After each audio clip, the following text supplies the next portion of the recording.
brand new purple light. Friends, brand new purple light. Friends, facts, brand new purple light. Friends, red and blue, purple light. Friends, facts. You can get to know the ledger, sacrilegious Sunday to melanin Monday. You can get to know the ledger, my love. Just open your third eye on Thursday.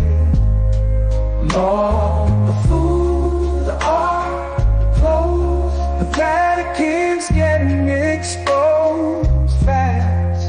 We put the show on the road. You better stay on your toes. I was till the land focused on the ego. Then I opened my heart, let go of the ego. Grand after grand, we stacking up these C notes.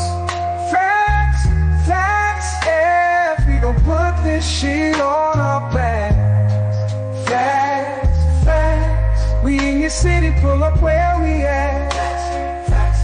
Peace, love and light. Peace, love to the family. Peace, love and light to the family. Peace, love and light to the family. These days and time, black man, is going to be the time that you have been waiting for. You came here for a reason. Whatever pressure, whatever adversity, whatever the fuck you feel, I don't know what you feel, but whatever you may be feeling is going to push you, and it's going to provoke you, and it's either going to make you or break you, similar to how pressure busts pipes or the shit makes diamonds.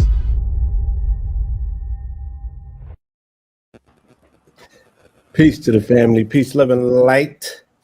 It is your brother Blue reporting live and direct to you. Welcome back to KTL.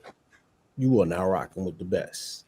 Yes, indeed. Yes, indeed. Welcome back on this Friday Eve. All right. We have an amazing presentation. What's today's date in the codex, babe?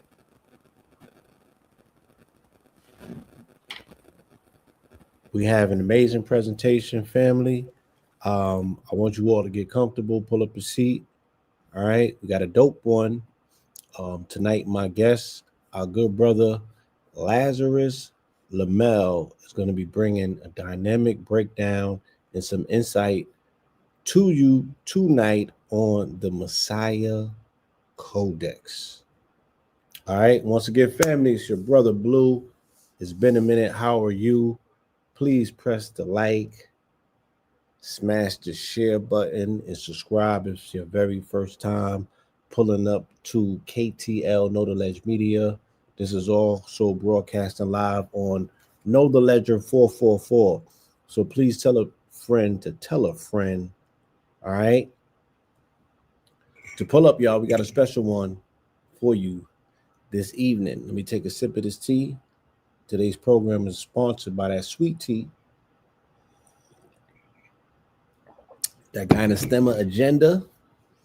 And with no further ado, we present to you our good brother, your brother, our brother Lazarus. Peace. Peace, my brother. Peace. Kum. Salutations to the primes. Peace. Greetings, my brother. How are you this divine evening? Oh man, it's an honor. It's an honor. I'm feeling great. I'm feeling radiated. Yes, sir. So for the family who might be seeing your face, hearing your name for the very first time, please let them know who you are, what it is you do, right? And what brought you to KTL sitting in front of Brother Blue, please. Oh man. All right. So if this is your first time connecting with me on this energy wave right here. I like to introduce myself formally. I am Solar Prime Supreme 131 Lazarus Lamel of the Messiah Code movement, as well as the Tuwalu tribe. All right.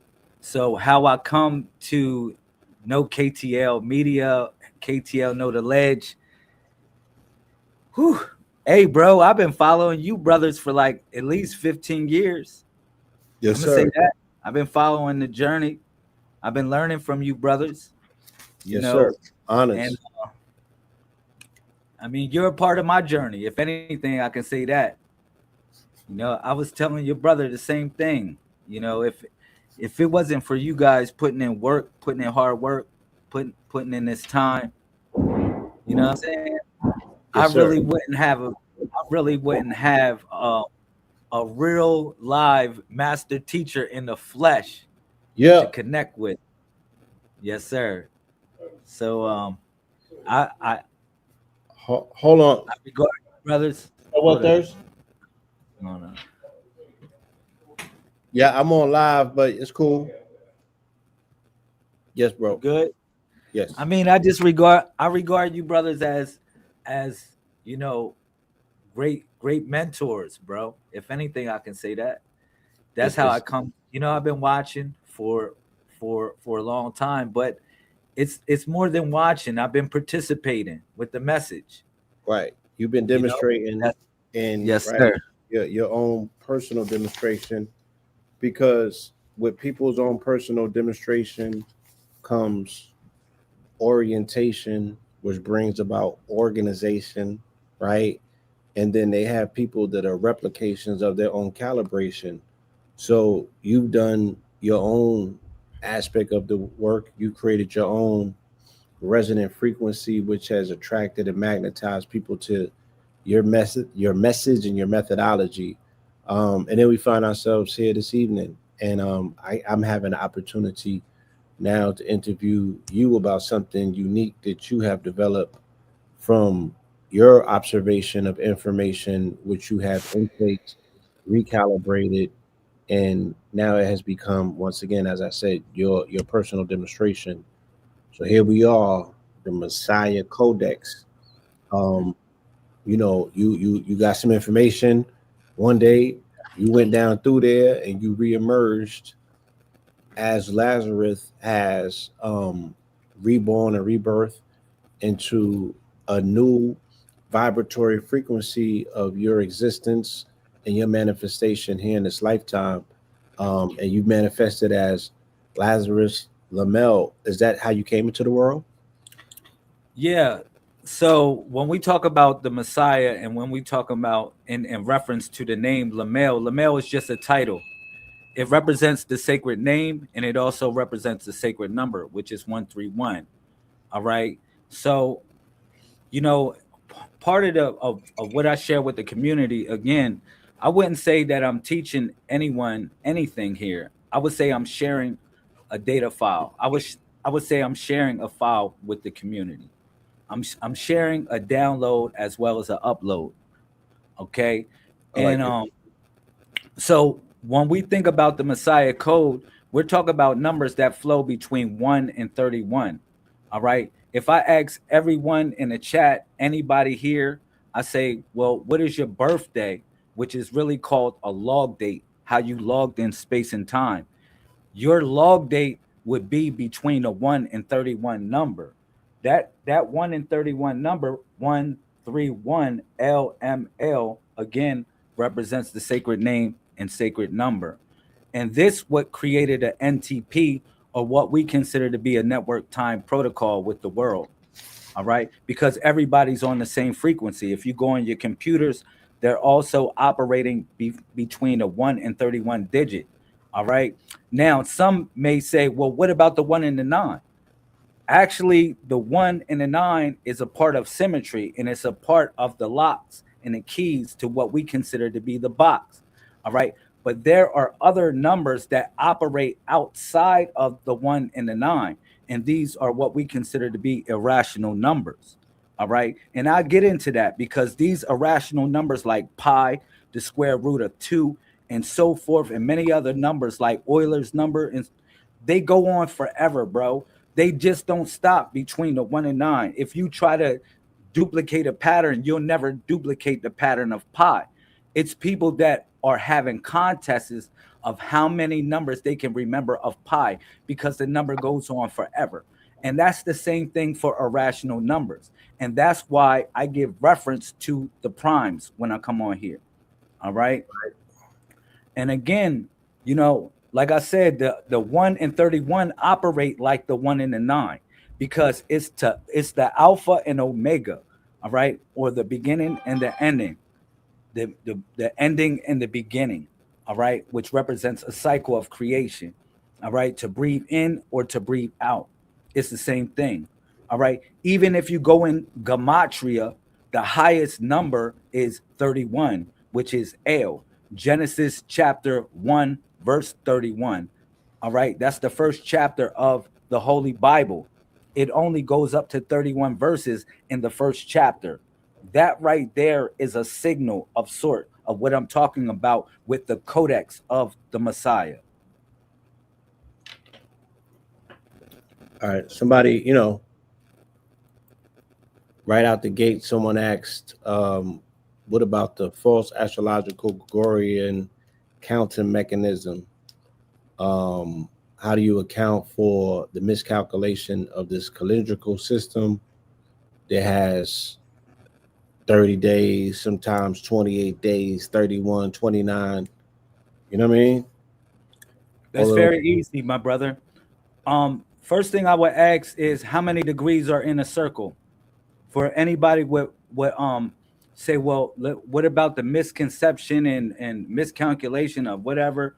How many degrees are in a circle? 360.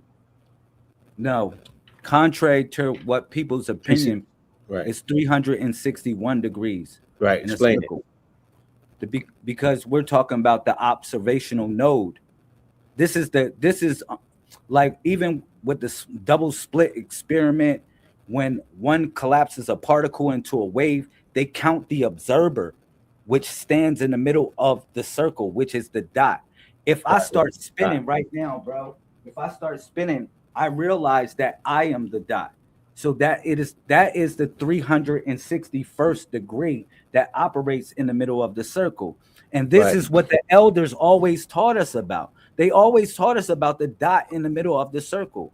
Even if I show the symbol of Ra in hieroglyphics or the Medu Neter, you would see a circle with a dot in the middle. And also, if you would go and see the symbol of Osiris in the Medu Neter, you would see a basically a elliptical a figure with a dot in the middle. So everything starts from the dot, and that's the 361st degree, which is 19 times 19. 19 times 19, if you do the mathematics, that is everything that operates between the 1 and the 9 equals 361. And what does 361 add to? It adds to 1, or wholeness, because a lot of people are focused on calling upon a God by a certain name, but what about calling upon that same energy or force by a certain number? All right. And that's the number we consider to be wholeness, which is 1. All right. I mean, that's an interesting observation. And we find ourselves even there in this year. It's a 10-year, people are calling it a 1. And they're saying that is very irresponsible to always look at as a 10 as a 1, that they're very distinct, because you can't take the cipher out. That 0, that void is it has a there's a reason that it's there, and it still represents a binary node. How do you feel about that? Is there a distinct differentiation in your system between 10 and 1? Everything has a cycle of sort. All right. When we talk about things that move between the 1 and the 9, we're just talking about a binary sequence. Everything that operates between the 1 and the 9 is a quaternary sequence. All right. Because when we say 1 and the 9, we're just saying to breathe in and to breathe out, or on and off. The same thing is if you put a 0 with a 1, you're doing the same thing. You are putting a something to represent nothingness, but that something of nothingness is actually somethingness.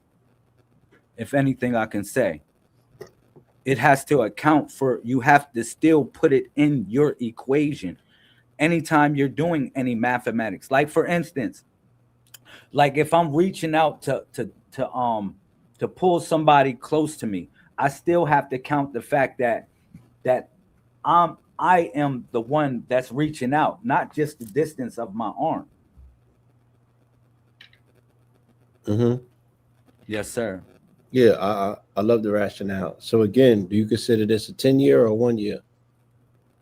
What of this year? I really don't like when people they combine numbers together. I would say in a new age of what we call information, it's really deeper than that. Because when you brought the question to me about the Gregorian time, how Pope Gregory the 13th switched the time up. We can say all of that, but the world is on this time psychologically. So we are creating a residual self-image within this time mainframe. Like, you know what I'm saying? For instance, like I said, if you go on your computers, if you go on your calendars, we are still abiding by a system that flows between 1 and 31. All right. Yes, sir. And if I can show this on the screen, I wanted to show a part of this in my PowerPoint. This 1 through 31 is a codex that represents a body. Each body takes a designated position. Which one are you trying to show this? Hold on. Yeah, this is what we call the body of resurrection. Okay? Within the body of resurrection, you have each one of those numbers form a collective body of sort. Each one of us have a position within this body. All right. Mm-hmm. From 1 through 31. And I'm going to show you certain scriptures and certain things that actually talk about this same body that we call the Messiah. All right. Which is the returning Savior, what one would consider to be the returning Savior. All right. I also, in my PowerPoint, I will talk about this one too. Can you show the other image, please? This is the right here. This is the body of resurrection. And these are the other numbers, that the 69 numbers that operate from 32 to 99. All right. And this is your star map. I'll break that down as well. All right. Because the body of resurrection, we collectively form that body of the returning Savior. But, excuse me, the body of resurrection. But when we talk about the body of manifestation, is the body that we all manifest as. That's what I wanted to say. The body of manifestation, all the numbers that operate. I don't know if you can show. Which one? See if I can. All the numbers that operate between 1 and 31 is You got a the first slide body I showed you. Oh, the first body. Yeah, I got a slide for it. I want to show you real quick. But this first body is called the body of manifestation. Excuse me if I whatever. This is the body of manifestation. Why? Why? Because we all manifested between those numbers between 1 and 31, which is digitally logged within space and time. All right. We all had a certain time that we decided to come within this mainframe consciousness. All right. Some may think it to be reality, but it's really a mainframe consciousness. All right. So this, again, what I was showing is what is called the body of manifestation. Those are all the numbers that operate between 1 and 31. Again, if I ask somebody what is their log date, it would be between a 1 and 31 number. And some may say, well, what about the year? We actually don't know what year it is. Somebody may say, well, when was the galaxy born? When was the earth born? When was the earth created? So we just log the cycles of things. That's why the first beat represents the moon and the second beat represents the sun. All right. And those are the numbers that operate between 1 and 31. Okay.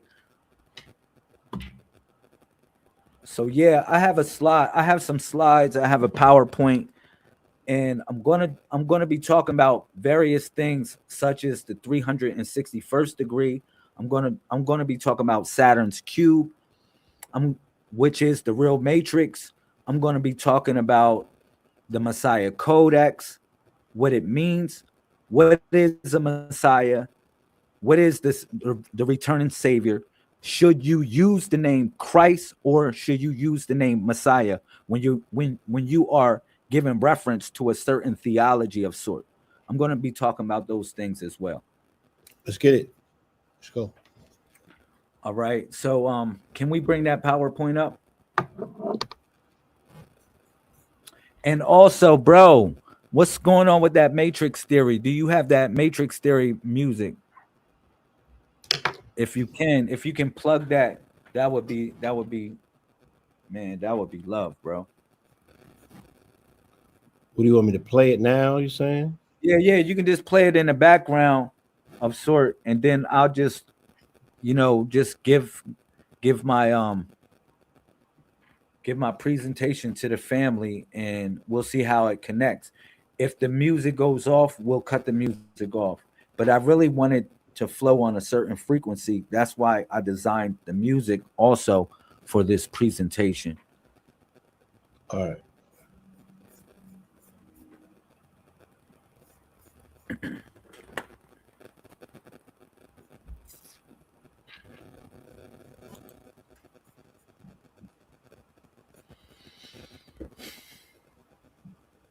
All right, we good? All right, I'll wait for a second.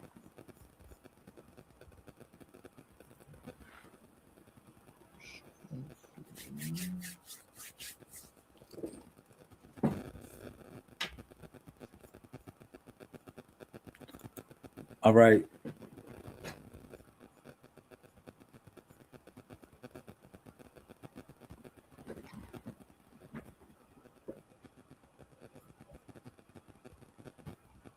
Just let me know when you're ready for me, bro. Yeah, get started. Oh, not that one. It's the one that says Matrix Theory. It says Matrix Theory. It's all good. I just sent it to you. Just get started. Yeah, I get started. All right. So let's build on this real quick. So the Messiah Codex.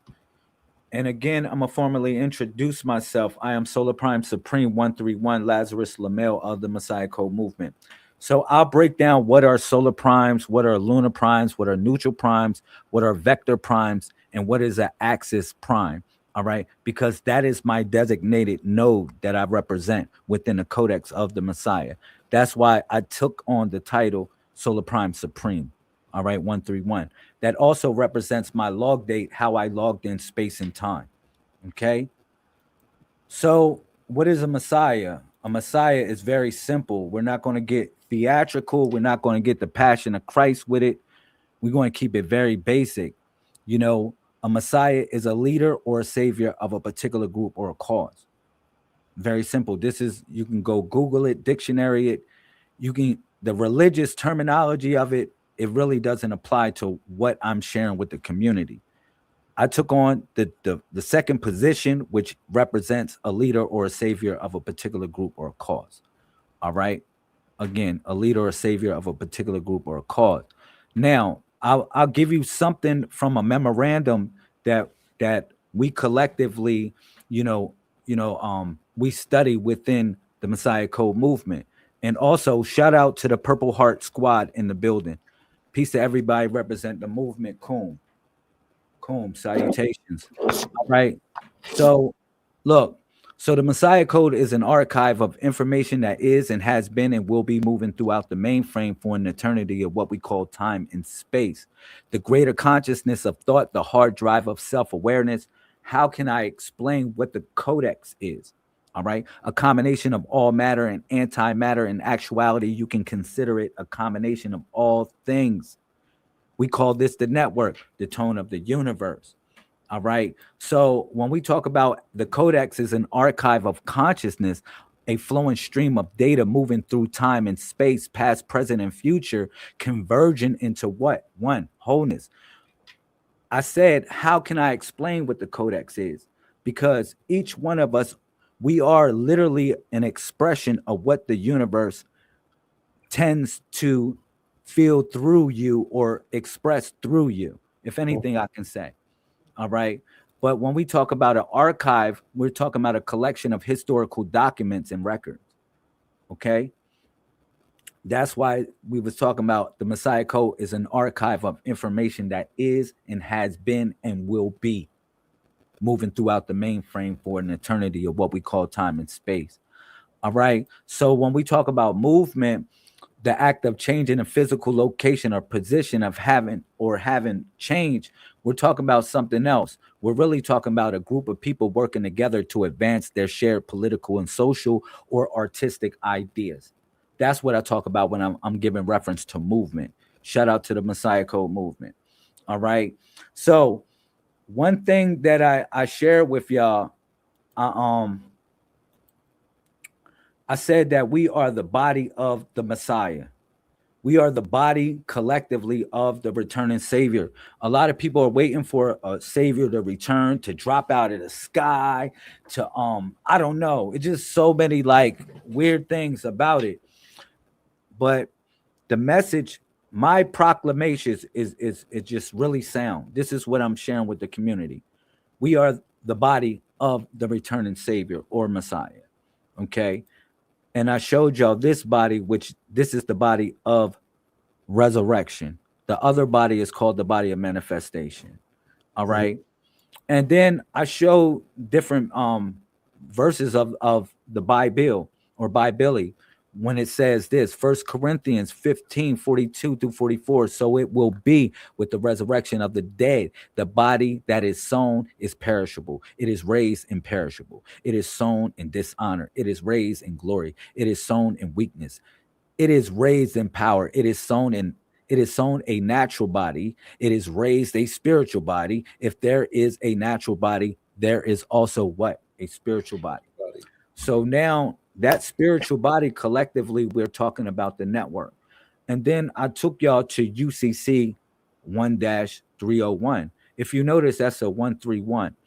And I will show you that this code 13113, frontwards and backwards, it's all over the place.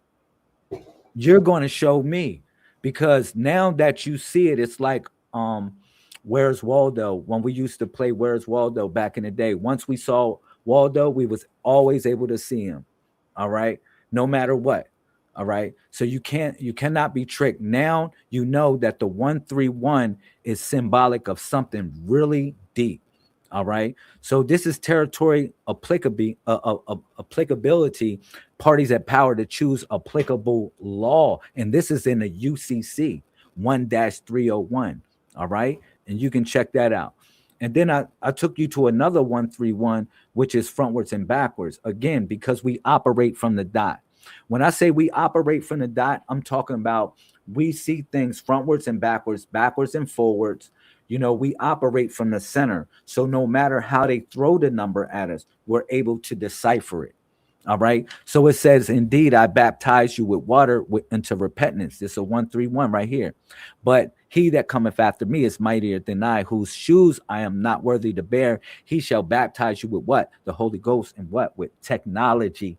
With technology, because that's what fire is. When Prometheus and the gods that brought fire down to the earth, they brought down technology, bro. So when he's baptizing you, he's the new Messiah will baptize you with information, meaning that you will get information, you will get in order, you will know the things that you need to know to upgrade your spiritual technology. All right. So let's go to Quran 141. Shout out to 1114. That's 1114 right there. I'm operating from the dot. It says this. Aleph Lam Ra, right? This is a book which we have revealed to you, O Muhammad, that you might bring mankind out of what? Radiation unto the light by permission of their Lord, unto the path of exalted might, praiseworthy, because that 141 is a code as well that connects up with the body of Osiris, but it also links up with the 13 because they're synonymous. If I do 14 times 14, that's 196. If I do 13 times 13, that's 169. I can just switch the numbers up. They're the same thing. If I do 31 times 31, it's 961. So all those numbers are synonymous. And then if I go to 916, which is in the month of Virgo, you would say, well, those are the same numbers as well. So did the Messiah come out of the month of Virgo or from the Virgin? But that's another topic of sort. Okay. Let me move forward. Look, another 144, which is a 1444 or 144, 1114, same thing. All right, the 1 and the 4, because those represent the chosen ones. And we did not send any messenger except speaking in the language of his people to state clearly for them. And Allah sends astray thereby whom he wills and guides whom he wills. And he is exalted and mighty and wise. So we did not send a messenger, what? Except speaking the language of his people. So you can't act like a Messiah ain't in like Ray ain't a Messiah. Like Ray wasn't a Messiah of the boys in the hood. All right. Like it wasn't certain people that gave us the message, or his father wasn't a Messiah. It was certain people that gave us the message. It's nobody can sit back and act like you didn't receive the message from the Messiah, because collectively it represents a network that we tap into. All right. So then I took you to John 14, 1 through 4. All right. And that's it says, let not your heart be troubled. Ye believe in God, believe also in me. In my Father's house are what? Many dimensions or mansions. All right. If it were not so, I would not have told you. I go and prepare a place for you. All right. So look at this. This was so deep about it. And if I go and prepare a place for you, I will come again and receive you into what? Myself. That where I am, there ye will be also. So that's why I talk about the body of the Messiah collectively. Because when he told him to eat the bread, what did he say? He said, you my body, you are my body. You drink the blood. Now what? You got the electricity for the network because you got the blood. You're part of the bloodline. All right. Took you to another 141. He first findeth his own brother Simon and said unto him, we have found the Messiah, which is being interpreted as Christ. You know what that means? That means it's a demarcation line right there. It's a demarcation. Some may say, well, oh man, Christ, we can say Christ and we can say Messiah, and it's not, it doesn't mean anything. It really does. Because in this 141 right here, they gave a distinction or a demarcation of what these two represent. Now, a Messiah or a Mashiach, all right, which stems from the crocodile oil of Sobek. If you go into ancient Egypt, which is called the MESSIAH oil, which represented fertility or the ability to give life from the waters or the Nile, all right, that's what the real Mashiach or MESSIAH comes from. But when they brought it into Christ, they gave us hell. And that same hell was Hellenism. Because if you go look up what Hellenism means, it means the assimilation of Greek concepts and cultures. They try to make this into a broader sense of what this figure truly represented. All right. They try to make it in a broader sense to dumb it down, to literally dilute the meaning of it. If anything I can say, but that's when they gave us hell. And that was the Hellenism. All right. So for just Romans 12, 4 through 5, for just as each of us has one body with each members, and these members do not all have the same function, so in the Messiah, we, though many, form one body, and each member belongs to all the others. This isn't a new message. Somebody say, oh man, he's bringing a new message talking about we the collective body of the Messiah or the returning Savior. It's nobody coming from the sky. It's really a network that you tap into. It's a functionality of sort. All right. Look, watch this. It's going to go even deeper. So I took you to the Al Arish. Al Arish is considered to be a throne of God in Islamic theology and is believed to be the largest of all God's creation. But it's more than an Arish that you sit on. It's something even deeper called a kursi, because Allah, when they talk about Allah, they say he sits on a kursi, and that kursi is actually replaced with the sacred letter, which is TH, and it connects up with the sacred day Thorsi or Thursday, all right, or the Thorsi, which represents the color purple and also represents Jupiter, okay, which represents the sacred throne of our solar system because it sits at the center of our solar system. We actually sit in a heliosphere of the sun, like a pocket, a plasmatic pocket of sort of the sun. We really don't revolve around the sun. We dwell within it, if anything I can say. All right. So, all right, the Quran mentions 33 times, for instance. All right. This is something else in the build.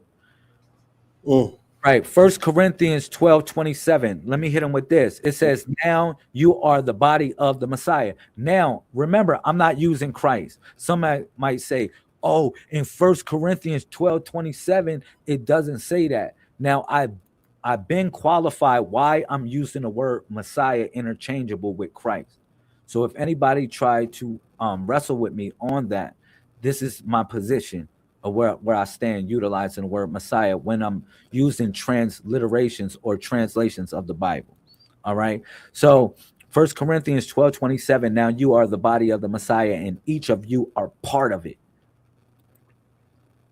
Ephesians 4:4, there is one body and one spirit, just as you were called. One hope when you were called. And when it say called, we're talking about in the matrix. Because in the matrix, the only way they got out of the matrix is how, bro? They had call, bro. Your calling represent your calling, your purpose. It represents your purpose, what you live in. You got to pick up the phone. A lot of people ain't willing to pick up that phone, bro. They not. They live in somebody else's dream. They looking at the television. They looking at the tell lies to you visually. They look into that, or they getting dumbed down on this situation. You know what I'm saying? But it's the calling that you have to pick up. It's the real call that you have to pick up, and that's symbolic of your purpose. All right. And it goes deep, bro. It goes real deep because all of this stuff is decoded from him. The whole body joined and held together by every supporting ligament grows and builds itself up in love as each part does its work. All right. So this message is not new. Colossians 1:18, and he is the head of the body, the church. He is the beginning, the firstborn from among the dead, so that in everything he might have supremacy. Because why? The Messiah took the position of the 1 in 31. That represents the right foot, and it represents the head. That means that the Messiah is willing to walk among us, and also that the Messiah is willing to connect up with that network that we all are unifiedly connected with as well. How do you make that correlation to the foot and the heel with 131, if you don't mind? Yes, sir. Because if you go to the body, if we break down the body, we're breaking down the body in 31 positions. The first position is the right foot. It represents that you're taking a journey within yourself. You're taking a journey within, because it's the spiritual heart that you're moving with instead of the physical heart. Some may move with the left, but it's not the left that you move with when you're going into the spiritual nature of things. You're moving with the right. All right. You're moving with the right because it's the right heart. It's the right heart. It's the spiritual heart. So that's why the right foot is out. All right, and that's why the Messiah takes the one, which is the right foot, and then the number 2 represents the right shin. All right. Number 3 is the right knee. Number 4 is the right thigh. Number 5 is the right hip. Number 6 is the right hand. Number 7 is the right forearm. Number 8 is the right median cubital vein. Number 9 is the right bicep. Number 10 and 11 represent the right shoulder. Number 12 and 13 represent the right collarbone, which is the blue collarbone. 12 and 13. All right, you have a blue and white collarbone, but at 14 you have the twin pillars, which sit at the centrifuge, which is at the torso, at the number 14. All right, which represents the letter N, or the network, because the 14th letter of the alphabet is what? Nation, network. Yes, correct. You know what I'm saying? So then from there you have the 16 and 17, which represent the right collarbone, which is the white collarbone.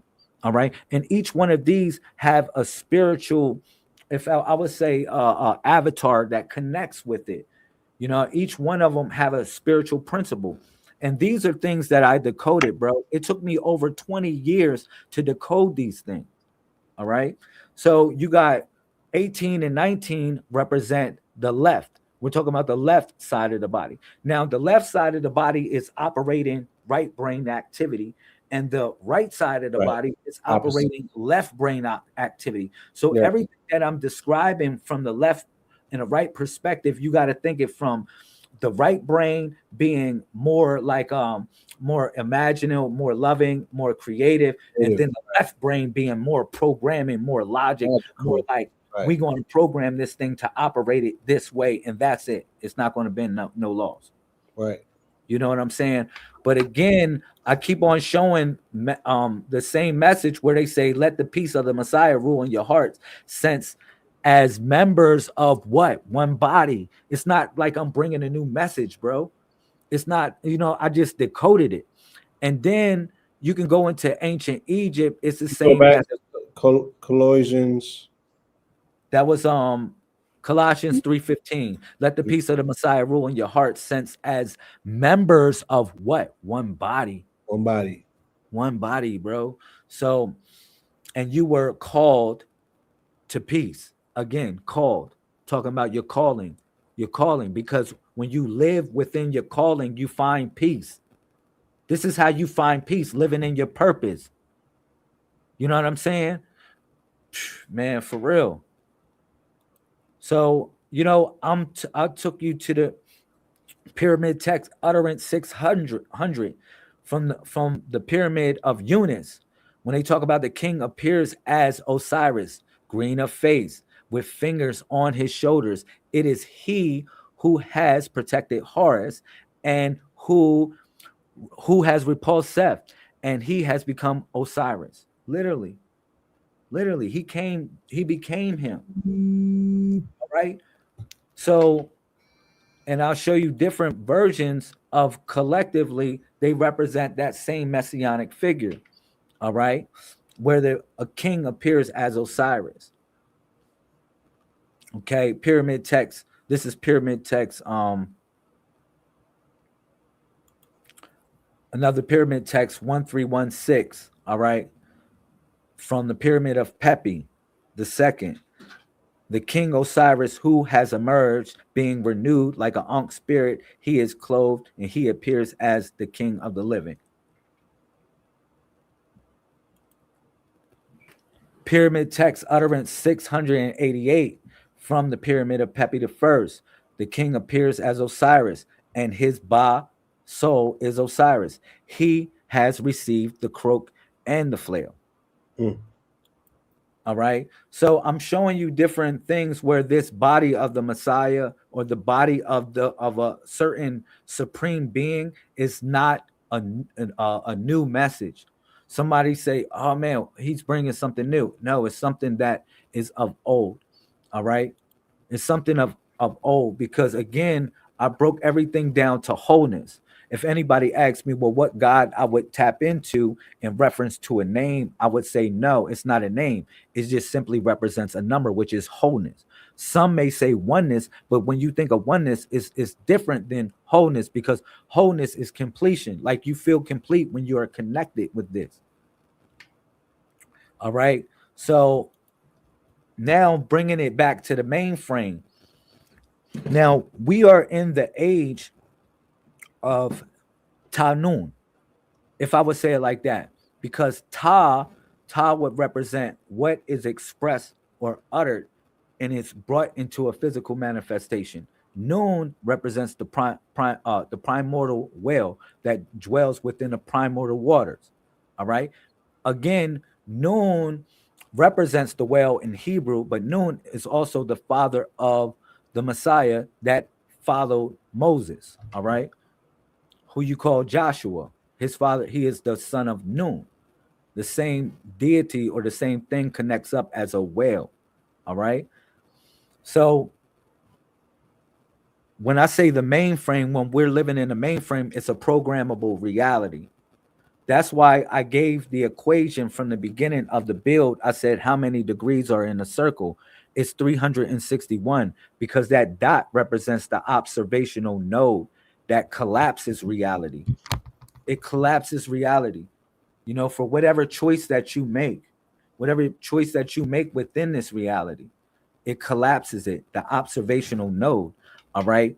So this is going to be a discussion to make people think in such a way. And, I talked about Saturn, and we talk about the box of sort that people are stuck in such a way. And this box is relative to symmetry. And that's why I said that there are other numbers besides 1 and 9. The numbers like pi and Euler's number and the square root of 2 that go on forever and ever and ever and ever and ever. All right, these are unique numbers. You cannot count these as not numbers, because every mathematic person that's into that or uses these equations. All right, so they are relative numbers. All right, so when I'm talking about thinking outside of the box, I'm talking about these numbers that are given to us. All right, now the 1 through the 9 were given to us, and it almost looked like when you're tapping into your phone. All right, when you're like trying to tap into your phone, but that's a combination of sort, and this combination of sort represents Saturn. If you notice, all these numbers are balanced. They're balanced with the number 15. The number 15 is also symbolic of the number Saturn. Okay, now, And why is that, sir? all right, if you go to the Codex, the body of the Messiah, if I can show you the image, it's at the throat box, because I gave you the 14 after the 15. The 15 is at the throat box. All right, and that same throat box is symbolic of the box that the priest wears on his throat. This is the same box. All right, but this is the light of confusion that the preacher uses in order to keep people in, or keep the masses in an illusionary state. Now stop it. You see that dot? You see the dot, the circle in the middle, the dot? That's number 15. Let me see. Stop. Boom. Oh, I'm going to run it back. Yeah. I got another image of this diagram. That's better. Let me see. Yeah. So again, that it's Saturn at the throat box. Okay. And that number 15, again, each one, like I was saying, each number has a designated node associated with it. All right. And also 1 plus 5 equals 6, which Saturn is the 6th planet. All right. If you would count it like that as well. But this right here forms a sigil. And this sigil became the double X, or what they call the death symbol, if you turn it. The same sigil. Okay.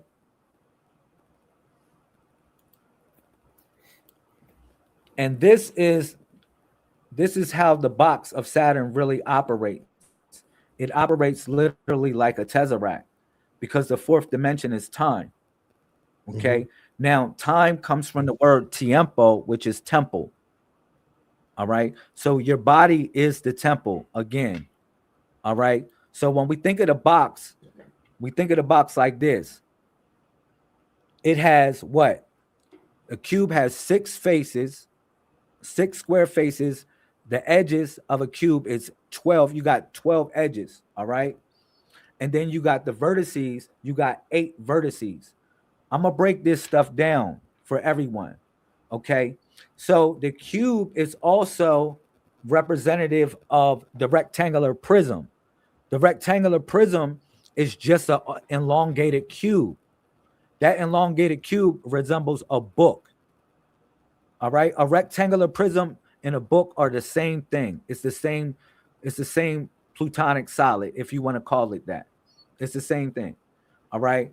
So when we think about the six faces of the cube, we're talking about the six sides of the carbonated cell. All right. That carbonated cell is is is the lower state of man. Okay, because it represents the walls, all right, of that are attached to what we consider to be the cube. All right. The walls, if you reverse wall, you get the word law. And if anyone would try to kick up against the law or the wall, the cube will actually get smaller. All right. So that's why it's designated and it has six faces or six square faces because it represents what you face. And you have to conquer what you face. All right. You move to and fro. All right. Which is 2D. Okay. And then you got your height because to and fro is everything that you face, but the height of your reality is what you endure, what you're able to endure. All right. But these are the sides of the cube. And again, if you look at a face of a cube, it's also called a niche. A niche. And this same niche they use as the Qibla in Al Islam. Okay. And then you got the edges of the cube. The edges of the cube represent the 12 bars. These 12 bars are the 12 zodiac signs. All right. You may think that they're 12 lines or 12 edges, but they represent the 12 bars with 144 locks attached to them. All right. And I'll break down why I say that and why did I come to the equation of this or the energy move through me to share this with you in such a way. So when we talk about the vertices of the cube, we're talking about the 8 vertices of the box. All right. The 8 vertices of the box actually represent the angles. The angles are the angels. So when we talk about angels, we're really talking about the angles of light. Now, the light is perception because we're in a perceivable reality of light. All right. Now, I'm going to break this down even more because even the book of Revelations talk about this cube, which is also the matrix. Book of Revelations 21:16. It says this, and the city lieth foursquare, and the length is as large as the breadth. And he measured the city with a reed, 12,000 furlongs. And the length and the breadth and the height of it were equal. Is that not a cube? Cube. Yeah. Yes, sir. And this 21:16, guess what it is, bro? It's really 666 cubed. It's 666 cubed. Because if I do 6 times 6 times 6, what you get? 216. 216. Yes, those two ones are one. Those two ones are one, 16. Right there. So it's another code that's cracked. All right. That's why I said we operate from the dot, bro. We operate from the dot. So again, the city lieth foursquare, cube-shaped structure, and blah blah blah. The length and breadth and height are equal, true three-dimensional symmetry, right? And then 6 faces, 6 sides, right? All right, boom, boom, boom, boom. 12 edges in ancient geometry, the gates and divisions around New Jerusalem 12. All right, we know these things. And then the corners see the cornerstone or the vertices represent the angles. All right. And that 8 is symbolic of infinity. Okay. So this box right here is really a prison or a prism. Okay. And I'm going to explain why I say the prism, from hell in the cell or jail in the cell, because the cell represents the carbonated structure. Again, the six that's associated with the walls of the box. All right. So now, let me move to this. All right, representing the lower state of man. Okay. Now, when you think about the box, right, the only way that you can escape this box is through the weakest point. Okay. And this is why I gave everyone the equation of 361 degrees. It doesn't matter if you see this or these. It doesn't matter. You still see the dot in the middle as 361 degrees, because that square is 360 plus 1. That triangle is a 360 plus 1, and that circle is 360 plus 1. And if you notice, it almost looks like a face of sort. All right? But I have something else for you, because again, I was explaining the weakest point of that box is this structure right here, which we call the tetrahedron. Tetrahedron. Yes, sir. Which has 4 faces associated with it. Now, this tetrahedron, if you bring a box, any box, right? If you take a box and you go to the edge of the box, what will you see? A tetrahedron. All right? Go to the corner of a box. I can pull out any box and then go chop it off. And then you'll be like, wow, it becomes a tetrahedron. This is the real pyramid, or the fire that exists within the middle of yourself. Mm-hmm. This is the real pyramid. It's not an octahedron. All right? It's a tetrahedron. This represents the fourfold symmetry of the mind. All right? Which is shell, male, cow, and cell. And these are also represented by 4 totems. All right, which shell represents the turtle, and then you got male, which represents the owl, and then you got cell, which represents the fish, and then you got cow, and cow represents the feline. These 4 represent the fourfold symmetry of the mind. Shell would be the observational node. Then you would have male. Male would be the generator of thoughts. And then you would have cow. Cow would be will, to decide on those thoughts. All right. And then you would have cell, and cell would record or reflect on those thoughts or remember those thoughts. All right. But they are all a fourfold symmetry of this image that I'm showing you here, which is called a tetrahedron. All right. So it is the 2 hemispheres of the brain, which is Sagine and Ilion. All right. Because we're really operating in such a way where we're connecting with a server. And that server is Sagine. One is Sagine and the other one is Ilion. But the mind operates in a symmetry of 2 times 2. All right, which is 4. Yes, sir. So again, I was showing these things so we can kind of get an idea of what I'm saying, because when I showed the square like that, also when I showed the square that looks like a diamond, it represents an open eye. That's for anybody that's paying attention, that knows what I'm doing with the secrets, dropping the secret societies that are watching. I'm gonna reveal to you certain secrets as well. That square like that represents the open eye. When you see a square like this, it represents a closed eye. When you see a square like that, it represents the open eye. I remember watching Brother Blue Pill doing a one eye observation with the sun. And it remind me of that when you was talking to your brother one time. and you did the one eye like this, you was doing something with your one eye, and it was with the sun, and you was tapping in such a way. And I was like, man, I don't know if he's giving out signals or what, but this, it represents the open eye. It represents the eye has been open. All right. And because we're operating from the dot, the 361st degree. Okay. So you wouldn't have the radius or anything. So another thing I wanted to share is the 120 degrees of perception. See, man was given only 120 years or 120 degrees of perception.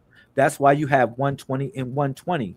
Or for instance, you got 10 fingers and 10 toes, meaning that you got 120 on it. Just like I got 10 fingers and 10 toes, and I got 120 on it. And together, collectively, we have 2020. All right. So the way I'm breaking this thing down is that it's truly a key to unlock the box that we are trapped in. All right. And you are operating from the observational node, which is the dot. Okay. Let me move forward. So when you think about this, like a 120, a triangle that has 120, like this, degrees of perception, that's 1 times 20 equals 20. Now we're going to be fruitful and multiply. 20 times 20 equals what? 400. All right.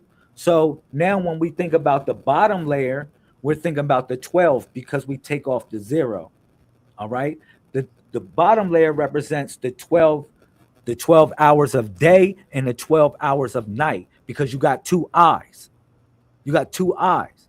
So that same 120, you dropped the 0 and you took 12 and 12 and 24, which is 24. And that same 12 times 12 equals 144. All right. And when you subtract 144 from 400, you get 256. And this right here, what I was showing is it represents IPv4. IPv4 is literally how everybody's computer is operating unless they are operating on IPv6. All right. And IPv6 was dropped June 6, 2012, which was really the end of the world. That was really the end of the world as predicted in the year 2012, June 6th. That is the year and date they dropped IPv6. And when they dropped IPv6, it allowed one to literally upload their consciousness onto the internet. And you might say, why is that? Because just like you need an address to log in the body, this physical body, you need an address to log in your digital body. So if you were to upload your consciousness into a living entity, you needed an address of sort in order to allocate that. Coordinates. Say that again. Coordinates. Yes, sir. Yes, sir. So that's the same thing as the body. The same thing, how you logged in space and time. It's a coordinates. You chose the date to log into. We all chose the date to log into in this time and space. All right. It wasn't by accident. All right. It's part of your residual self-image. Even in Neo in the Matrix, he would look at himself and he would see himself a certain way. When you go to the mirror, you look at yourself and see yourself a certain way at times. All right. And depends on how your confidence move, you start seeing yourself either in different types of energy waves. All right. So yeah. So again, if you look at the box has 12 lines associated with it. Again, these represent the bars of the cell, the carbonated cell, which is the lower state of man. Okay. You have 6 sides associated with it and 8 vertices. I explained that on here. Now, again, the light shines through the prism or the prison, because the weakest point in that structure, the weakest point in this cube is what? Is the angel. It's because the angel or the angles or the corner. That's the weakest point of it. You may think it's the wall, but go ahead and try to break the wall or the law. guess what's going to happen? That cube's going to get smaller and smaller and smaller. All right. So you got to think outside of the box. That's why we spiral up. We don't move in circles. All right. We move in a spiral motion from the dot. All right. Because everything in that box is a form of symmetry or a cemetery of sort. The box, again, is nothing but a rectangular prism. When you elongate it, it becomes a book. All right. That's what I was explaining. The codex is the trunk of a tree. It really goes back to meaning the trunk of a tree. Okay. Now, this will enable you to form the triple helix, not just a double helix DNA RNA sequence. You'll form a triple helix of sort, because if you chop that tree down, no matter what, the roots still remain. So we always have the roots to get us home. We always have the root to bring us home. All right. And that's why we're able to see through the prism or the prison. All right. So let me I had something else for y'all. Look, let me give y'all this too. The operator. You know, in the Matrix, right? You know, another thing is the way people got out was that they dialed the operator, right? Mm-hmm. They had to dial the operator so the operator know where they at in the Matrix, right? They say, Mm-hmm. yo, man, you Cool. like, yo, you need a landline. You need to connect up with a landline, and then I can call you up and then free you, right? So if we are in a matrix of sort or a mind trick of sort, how do you call the operator? Because bringing you back to this, some may think that I know the operator's number. The operator's number is 15 because that's Saturn's number, right? Because Saturn's the operator. Okay, he's the zero. It's the zero with the dot in the middle. All right. So you may say, well, how do I tap into the operator? It doesn't operate like that. It's really a hidden sequence. Okay. This square that I'm showing right here, it really operates in a binary mode.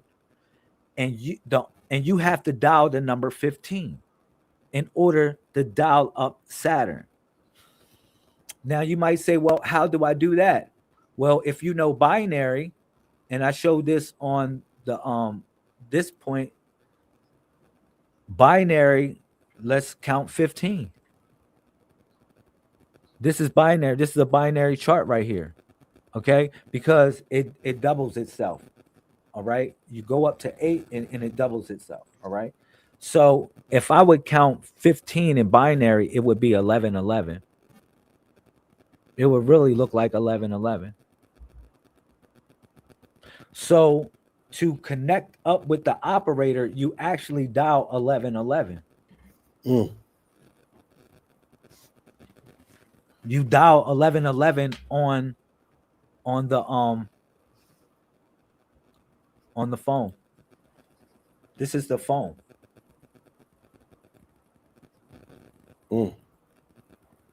And it goes really deep on this, bro, because it's not of a symbolic nature. This all really means something truly. It's all like all of these things. It took me years to figure out different codes to unlock it. All right. It's so much more to this. It's so much more to this. All right. Like we live in such a reality that you can manifest any and everything that you want. That's what I'm saying. That's what I'm really getting to. When I'm talking about spiraling up, it represents a staircase of ascension. See, we descended here to ascend up. That's why we spiral. We don't go in circles. Look, in the book of Revelations, the angel said he had a great chain in his hand, bro. A great chain. You know what that chain? That was a chain of command keys. Those chains represents the loops. the loops, because those chains are the same cycles that people are stuck in, doing the same thing over and over and over again. It was a great chain. You're doing the same thing your papa did, same thing your mama did, the same thing these people doing in the streets, and same thing that they gave you. And it's a loop that they trap you in of confusion. Yes. But when that, So yes, sir. again, how is the average person going to use this? One, what is the ultimate end goal of them using it, and how do they access it? All right. So going back to collectively, we form the body of the returning Messiah. Each one of us have a purpose within that body. You know, like I can't like, how would you feel if you miss an arm missing? Or how would you feel if you have the head? Or everybody wants to be the head though. You know what I'm saying? How would you feel if you don't have a torso, bro? How would you feel if you don't have a leg? This is the application, because it's a spiritual application to the information. You know, each one of us have a position to play within the body of that returning savior. Once we know that, it won't be one person having a concept where I they know, feel. but what I'm saying is, how does one go about knowing that, finding it out? What's the signs? Is it a eureka moment? Are they looking for, like, let's say me with my number 44, and it leads me to things. I was initiated into the fraternity of mathematicians, and I found out that numbers speak a language. But I was looking. What I was looking for was looking for me. How does the average person, or is it a predestined destination that they have? Let's say that there are 144,000 parts to make up the universal body of Christ, and every part is a person that represents a node. And when they wake that node up, these nodes represent pointillisms on the body that you can find throughout the map. And then they all operate as one unit, like Voltron. How does that person, is that person going to get a phone call? Is that person going to see a number on a license plate? Is that person going to see a number at the DMV? I mean, these are ways that people get initiated, spoken to, woken up. Like, how is this information translating to people in the audience? It sounds great. It sounds amazing. How can they identify whether it speaks specifically to them and it's part of their calling? Oh man, I love that question. You know, you answered the question within the question, because you start seeing the numbers, you start seeing things over and over again.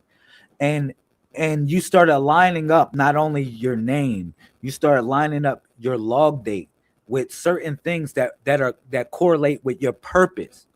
All right. And you start figuring out, decoding it yourself, because again, you're operating from the dot. What I gave you is a methodology of sort to connect up with those numbers.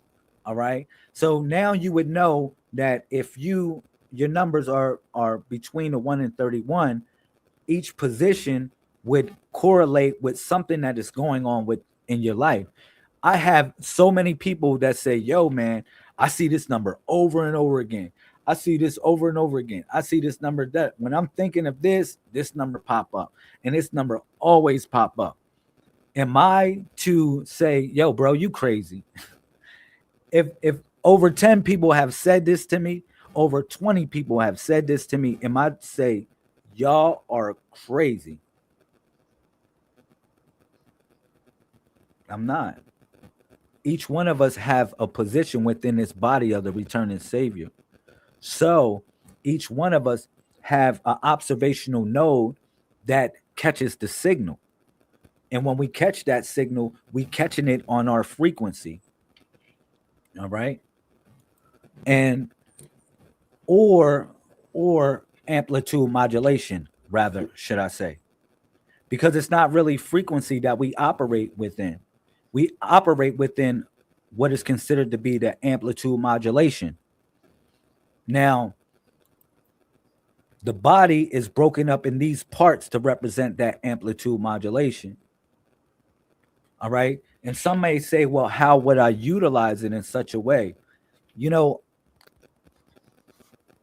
I got to know what is one's goal? Because it may be your goal just to have peace and just to chill and just whatever. Some people want to take over the world. Some people want to rule over others. Why is it your job to determine that these things should be predetermined in that person's numerical because the numbers are information. Yes, Like sir. I could pull up somebody's cardology and I could pull up somebody's chart. I could pull up somebody's numerology and tell them things about themselves that would be consistent with who they are and what their character is.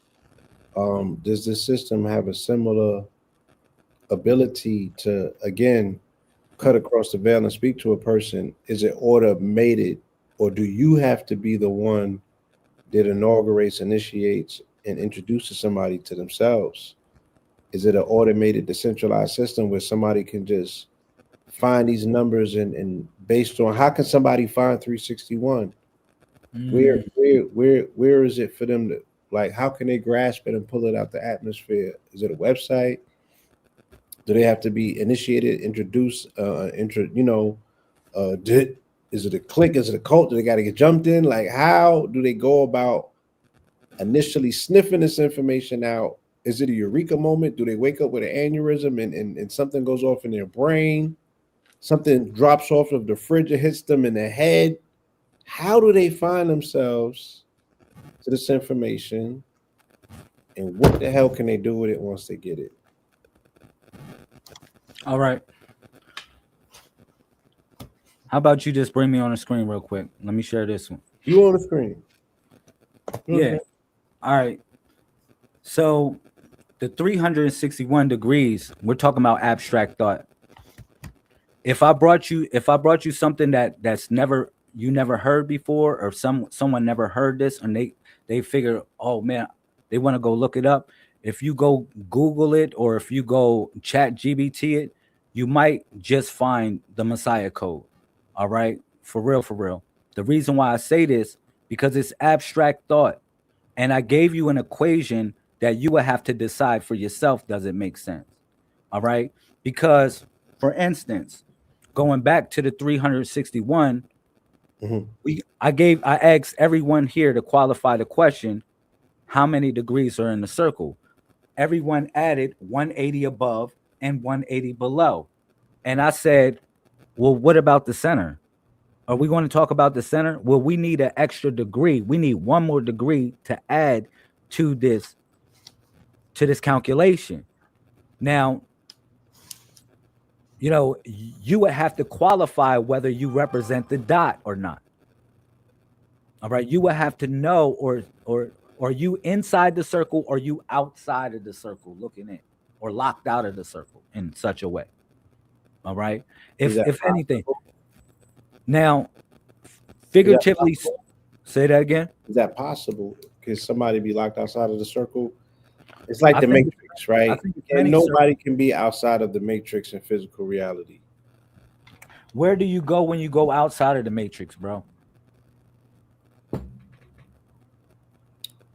Well, again, if I was to dream and I'm in my astral body, anything that's not in the physical prison, you can potentially escape the Matrix through your mind, or through an astral body, through a body that's non-physical. But anything in the physical realm is captured within the cosmic cube of gravity and physical matter, and it has restraints on it. That's why it's represented by a square and a cube. Yes. You can travel and break up out of it in your mind. But once again, like I said, like what I'm learning about all religion is all tied into philosophy, philosophical input, right? Socrates and Plato, they both had both philosophical approaches. All I'm saying is that what you represent or what you're speaking of is a philosophical approach that has to have a philosophy to go with it. I can't wake up today and decipher this on my own. And if I can, it's one in a million, so it's not a universal thought process. I have to introduce it. I got to get in front of somebody, and it's an awakening, because once I tell them, no, put yourself in the equation as the observer, then it's game on. And you have a nodal point. Correct. Which point you are. That's correct. And then again, but like I said, I would recommend, and I'm saying something that might already have something completed and attached to it, which is a philosophy. And I'm sure that there's a Messiah Codex that has a philosophy because you've written many books. Um, Case in point, like when I asked you the question about the 10, the philosophy is that the one is the observer and the zero is the whole, right?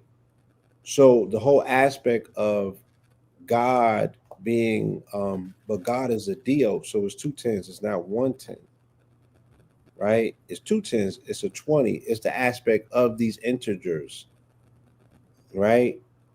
10 hands and 10 feet, right? And again, I'm not making it up. You can go into the etymology and tell me why they call God Dios or Diaz. They don't call it 10, they call it 20. And again, there's reasons and philosophical, the people who were framing these concepts at that time, they're the ones who kind of like This wouldn't be a philosophical angle.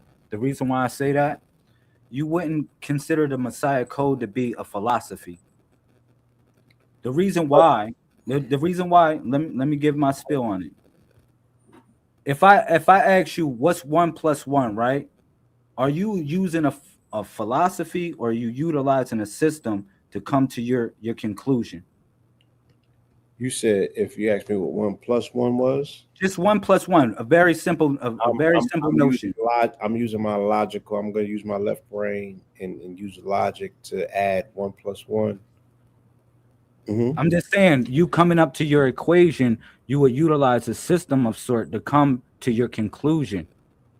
Yeah, a logical conclusion. Yes, a logical mind. Yes. Now, when I gave you 361 degrees, I didn't give you philosophy. I gave you math. All right, I gave you math that operated in harmony, because again, if some may use a system that has 100 degrees in a circle, but that same 100 degrees needs to be added of one dot in the middle, one more degree to represent the observer's node. All right, this is a mathematical equation. This isn't philosophy. Now, we can sit and act like we don't exist in this, or act like we're not a part of this reality, or we're not collectively operating from that dot. But contrary to what anyone would say, when you go to that mirror, you see from the dot. I'm not arguing with that. Sir. I agree. I'm just saying that in order we good. That information, it requires somewhat of a philosophical input. Even if you're reminding me to equate myself as being in the center and adding myself in, that's reminding me, yes, that in the center based on diameter, radius, and pi, yes, there's a center. If there's a circle, there's a center, it should be added. That's correct. Yes, sir. Yes, sir. Yes, sir. Granted. And that was the and that's what I mean, like collapsing the particle into a wave. Like if you putting a thought into a reality, it has to land somewhere. It lands somewhere and it solidifies in such a way. You know, how could this information be useful? Is that, see, this is all about manifestation. It's all about manifesting the things that suit your purpose here on this planet. All right, we have a choice of infinity. Like if we sitting at that dot, that means we can choose which road we want to travel today, from any point.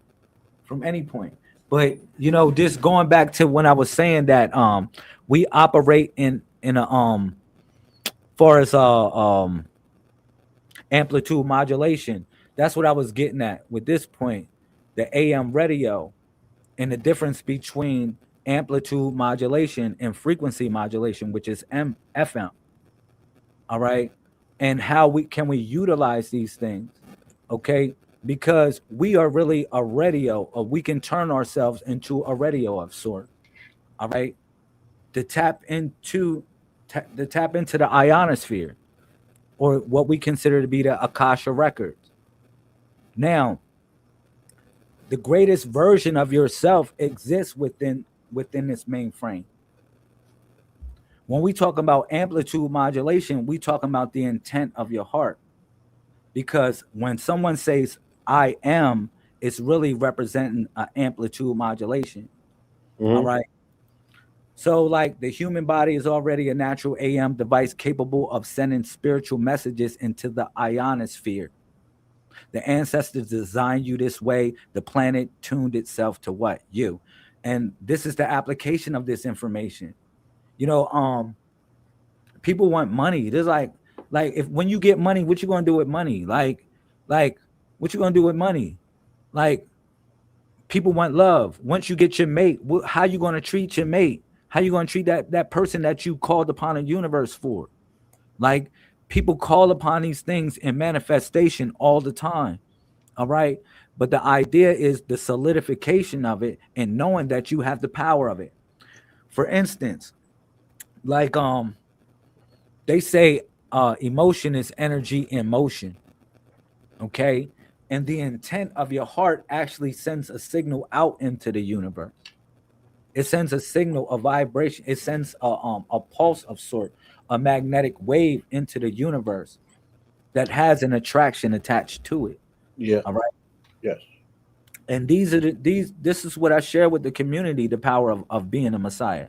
Because as Messiahs, one thing that we do, we don't like we don't curse people, because we know the power what's in our speech. We bestow blessings upon people, because the things that if you go curse someone, those same curses will be upon yourself. All right. That's why we bless people. Those blessings return upon us. All right. And that's just if somebody would consider that karma, but it's really the signal that you are generating within the ionosphere. Okay. So the heart is the carrier wave. Every beat generates an electromagnetic rhythm. That's the bass tone, the carrier of frequency in all modulation equations. And at the center of your heart, hemoglobin as well as iron. And iron is ferromagnetic. Okay. Yes. Tell them what that is, please. Ferromagnetic means that it attracts other alloys. All right. It also not only it has an attraction, it has a magnetic it would you would consider it to have a magnetic uh um I don't from any sense of what I'm saying is that it has an attraction of sort. That's the only thing I can really express to you, because it really doesn't have to pertain to alloys. It can pertain to people. It can pertain to things. It can pertain to situations. And I don't want to just limit it to certain alloys when I'm talking about something being ferromagnetic in such a way. Okay. I will explain like this. Ferromagnetic means this. Ferro means iron, and magnetism is magnetism. So something is ferromagnetic means that it's going to attract other minerals that are conducive to iron. Like when people are looking for gold, when they're looking for certain minerals in the ground, if they find iron, they know that the magnetism that iron represents, the gold's not too far. Hence the fact that in specific places where you find red clay, right, they know that there's gold that's not too far away. Why? Sure. Because the red clay shows them that it is ferro. What's that word you used? Ferromagnetic. Ferromagnetic. Yes, sir. Uh, North Georgia and Arizona, for instance. Yeah. When I'm giving reference to ferromagnetic, I'm giving reference to more than just alloys of sort. I'm giving reference to the idea that we attract certain people, we attract certain things, we have an attraction to to certain places. All right. Can you go back to that last slide? My apologies. The one with the Yes, breath. sir. Lungs of the The breath is how lungs, you tune into the air. Yes. Break that your down. lungs are the antenna. The breath is how you tune into the air. Your inhale is the signal receiver, your exhale is the transmitter.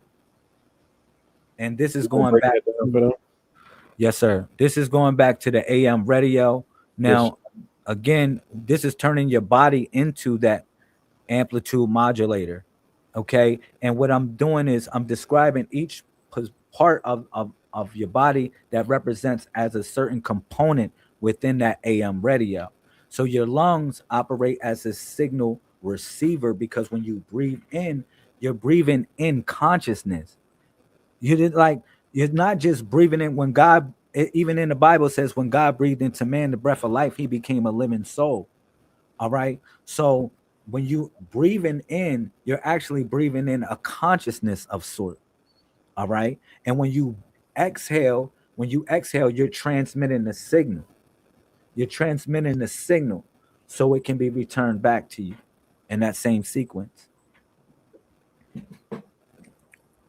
Because the breath of life, it operates within two parts, inhale, then exhale. All right. It's a two-part sequence. And that exhale is the transmitter component of that sequence. Because even when you sing, you exhale. When I speak, I exhale. And this is transmitting the signal. This is what I'm meaning. Like I'm talking to you right now. I'm not breathing in as I'm talking. I'm exhaling. So I'm transmitting the signal. Mm. You know what I'm saying? From the breath.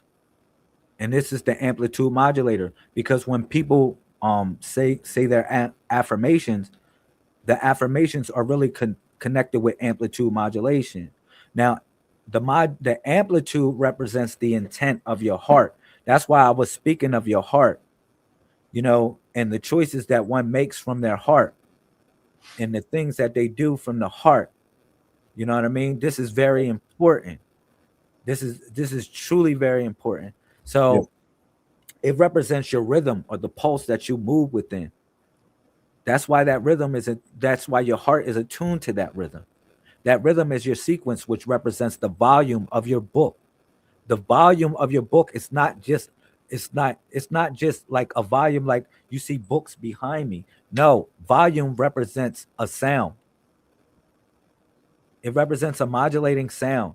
And remember when I talked about the box that we living in, once you think outside of that box, once you get out of the matrix, you go into the rectangular prism. That rectangular prism is a book, meaning that you write your own destiny. You write your own life. You start manifesting what you want in this life, not what somebody, you become the programmer, not the programmed.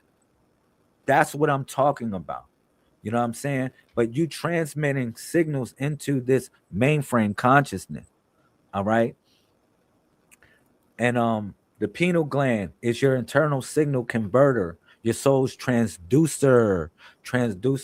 So, a transducer is basically like the power. It's so much energy, right? But you got your olfactory bulb, yet it won't work alone because you got your olfactory bulb right above the nasal cavity.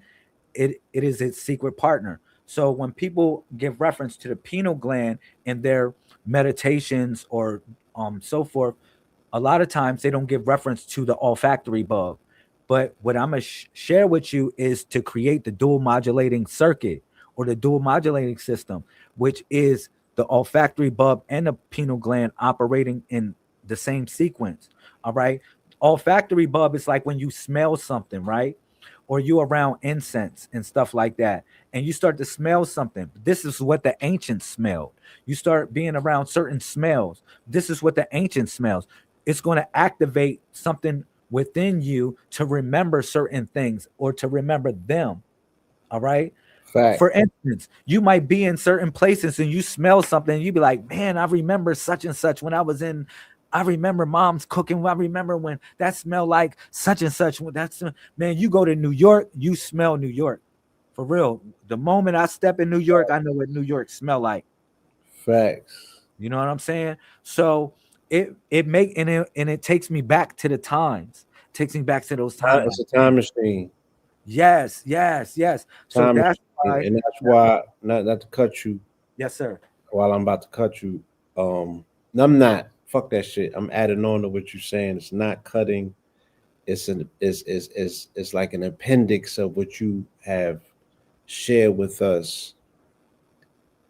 Ancient civilizations put a very strong emphasis, right, on incense burning, right, almost as the definition of God, because in order to get the attention of God, they said that you had to create succulent, sweet aromas and tap into the olfactory nature of Creator for Him to pay attention to your prayers. For your prayers to go to the front, you had to give Him his offering, and that nigga was a carnivore, so he wanted, right? Yeah, at least we're talking about the God of the Old Testament. You guys take it up with your gods, right? Fill in the blanks wherever you see fit. But he wanted entrails, which is guts. He wanted buckets of blood.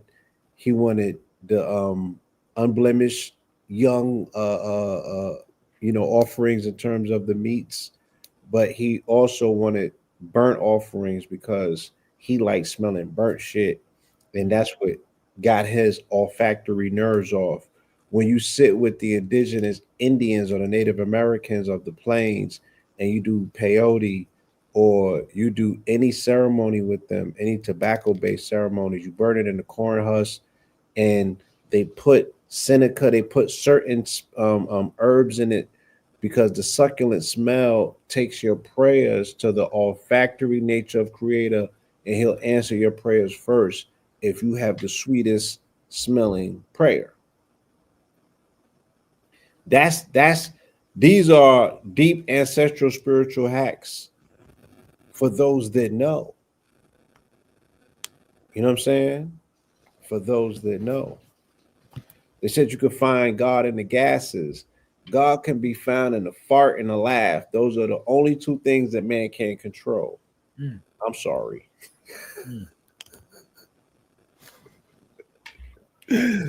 Yeah. But anyway. You see that? Olfactory. That's the olfactory bulb. That's why I brought it back to the tetrahedron. Tetrahedron. I'm gonna give you one more. Yeah, all reality is based on 27 tetrahedrons built into what's called plank. But go ahead. That's fire. So that olfactory bulb and the pineal gland connecting, creating your pyramid or the fire that's in the middle, yes, right? It also forms the dual modulating system.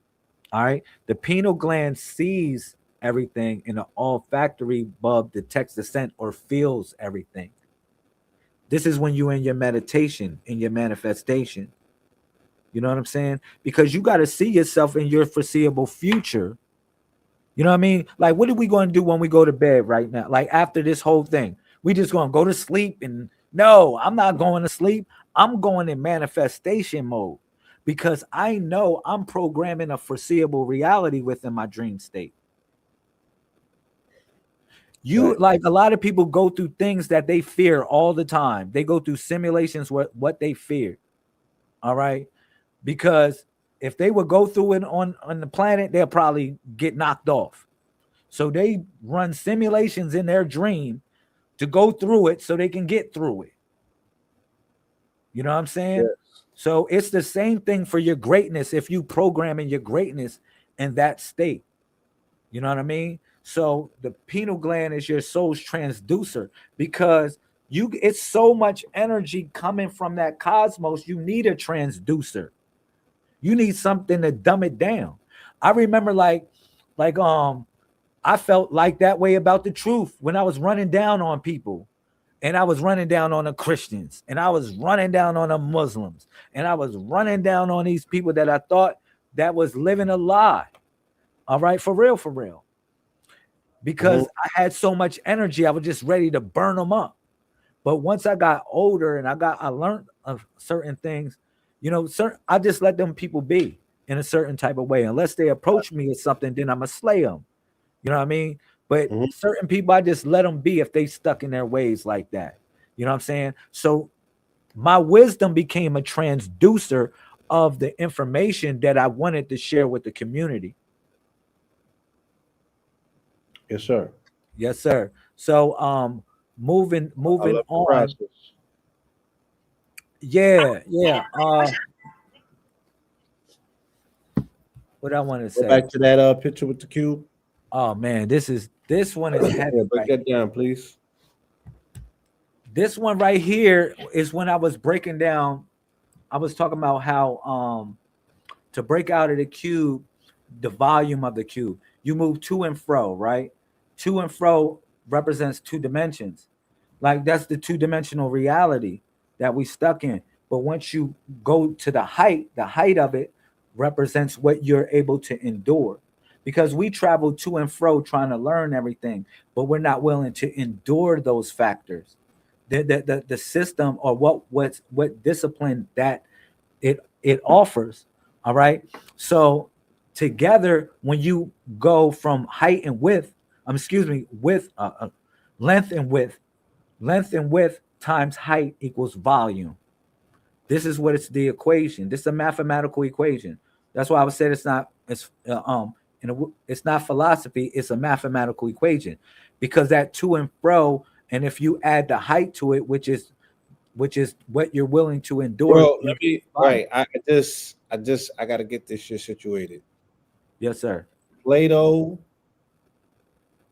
Socrates are responsible for Islam and Christianity, and they're fucking philosophers. Pardon my French. Oh yeah, Go a little bit deeper, my nigga. So definitely. if he's able to create and stand on Platonic solids, those are solids, those are figures. It's the template for every figure in existence. He still developed a philosophy around it, and that became the undergirding of religion, dealing with the monad, which is just dealing with a shape. You can take that and philosophize it. You know what I'm saying? Like, what are you Yeah, talking about? The of shit, this course, is what these niggas is using to run the world. of course. When you talk about it's Philosophy disguised as religion is running the world, my genius. So yes, please sir. Yes, don't sir. say that this is not philosophy. It's just Yes, science. sir. Yes, sir. I mean, The when you think about priesthood those are things, priesthood when of you think science. about those plutonic They're not a solids, priesthood of religious. This is not a cult of religiosity. It's a right, cult of science and, right. and a cult worship of symbolism, such as the sacred geometry or such as Saturn and the hex alpha and the number six, and people not fully understanding it once again because they don't understand the cube. Mm, So I'm listening to you. I just want you to bring it home where it's like give us that well, eureka moment for the use case yes, sir. of Yes, how sir. does somebody actually use this as coordinates to find their way home. All right. All right, cool. So we're talking about oscillating waves. We're talking about perceived what is perceived to be straight lines. All right. There are no straight lines. Some may perceive an oscillating wave to be to represent a feminine principle because it has curves, but in actuality, it represents a male and a female principle. Mm-hmm. As above, so below. All right. So going back to the utilization of these principles and so forth, you know, I would say this: each one of us have a potential. We all have potency within us because the word potential and potency are really connected in such a way. All right. Mm-hmm. Each one of us, I brought that back to the calling coming out of the matrix. The only way they got out of the matrix is that they answered the phone call or they lived their purpose in such a way. All right. Bringing it home, you know, each one of us would know where we fit in such a way. You know, the clues will reveal to you when it's time to know what your purpose truly is, because it's not just one purpose you fulfill many purposes. Mm-hmm. All right. And everything operates within an ecosystem of sort. You'll know when you're out of line with your purpose because things start happening the wrong way. You wonder why the money ain't adding up. You wonder why things start going wrong. It's not because things are going wrong. It's because yourself is telling you that this is not the path to travel. This is not your path. When things start going right for you, you're sitting on your throne. When you see things start coming the way it's supposed to come, not saying that you're not going to have challenges. That's not what I'm talking about. Each one of us has a challenge designated for our battle. You know what I'm saying? Each one of us, you know what I mean? For whatever life that we walk. So, yeah, just bringing it home, you know, I would say just watch what you say in such a way. Watch what you think. Watch what you feel. Make sure that you're in a correct response, because you think something is not listening to you, you think something's not hearing you, but the universe is hearing you. It's literally prompt. You are prompt engineering reality. If you go to Chat GBT, Gemini, any whatever you want to use, and then you start prompt engineering an image and you start prompt engineering something that you want, if you don't explain thoroughly to that system, it's going to give you googly gop. It's going to give you whatever. It's going to give you a repository of whatever information that it has. It's going to tap into that and give you that instead of your original idea of sort. If you're doing creative things, you know what I'm saying?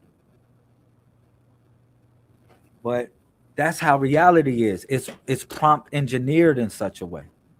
You know what I mean? How do I utilize it? You have to describe your reality in such a way that is clear to yourself. You have to know that you're willing to walk within that. That same thing that you spoke of, that same thing that you designed, you got to be knowing that you're willing to walk within that. That's the utilization of this information, knowing that you operating from the dot and you can collapse the particle into the wave, which is the physical object. And I'm going to tell you, true story, I came from the bottom. Bro. And many of us, we walk that walk and talk that talk. But I'm going to tell you, moving within my purpose, I have always been safe. I have always been loved. I have always been a place of care, fulfilling my purpose, bro. And that's what it's truly about, if anything I can say. Yes, I mean, again, I want people to be able to extract the most from this. Is It's amazing information. Um, I just again, I don't, because these rabbit holes are so, a nigga could be lost for life, Mm. right? But in this age, in this stage of my research, I'm like, it got to be simple, man. If it ain't simple, I don't want it. You know what I'm saying? And I don't think that it should not be simple. Simpler the better. Keep it simple, stupid. That's the acronym for KISS. Um, and I feel that, yeah, our connection to Cosmos, the Creator, it should be the easiest, breeziest thing. You know what I mean? And I feel that this is something that is very interesting, is very intriguing. I just want people to get it, man. I want them to get it. I want them. I don't want to have any barriers between them and getting to this information as quick as possible, because we got a lot of work to do. So people need to, you know, flick them switches on as soon as possible, and get out here and start living the best part of the part that you signed up to play. You know what I mean? Yes, sir. Yes, sir. So,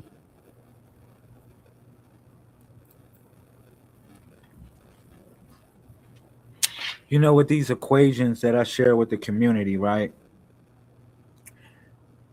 8 vertices, 12 bars, 6 sides. That equals 576. 576 is actually 24 cubed, or squared, excuse me, not cubed. 24 squared. 24 times 24 itself is 576. All of these numbers are connected with one another. All right. Now, I like when you said the simplicity of certain things. You know, I would add on to that word and say the the rhythm of certain things. You know, because we know what rhythm that we flow in such a way. You might be around people or be around certain things and the rhythm just doesn't flow in such a way. That's the simplistic nature of how I would interpret what you said. You know, because everything flows in the natural rhythm of life. Everything flows in the rhythmic nature. Even consciousness in the stream of consciousness it Yes, flows. absolutely. Yes, you know what I mean? And that would be the simplistic nature of what the Messiah code is.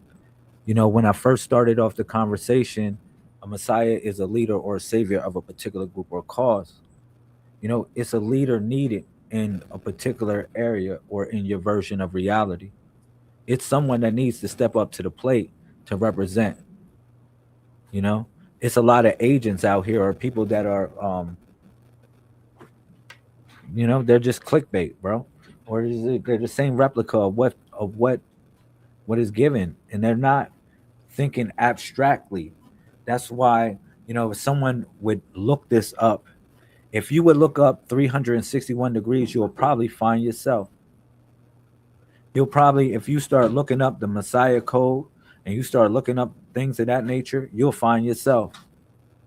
All right. Yeah. Oh, shout out to there's a brother out there named Everese. Shout out to Everese. He been trying to explain to people 361 since I met Everese on Facebook. So this is like 2010. He was a he was a cosmophysician, a student of Brother Raoul. Wow. So yeah, that's about the only other brother that I heard. He was adamant. He used to speak about shout out him and it's another, I forget the brother's name. He's out of Jersey. He's another astrologist. But yeah, they was going hard on that for a moment. So just get that brother honorable mention because he was drilling 361 in people's consciousness a while back. Wow. Wow. That's deep. Yeah.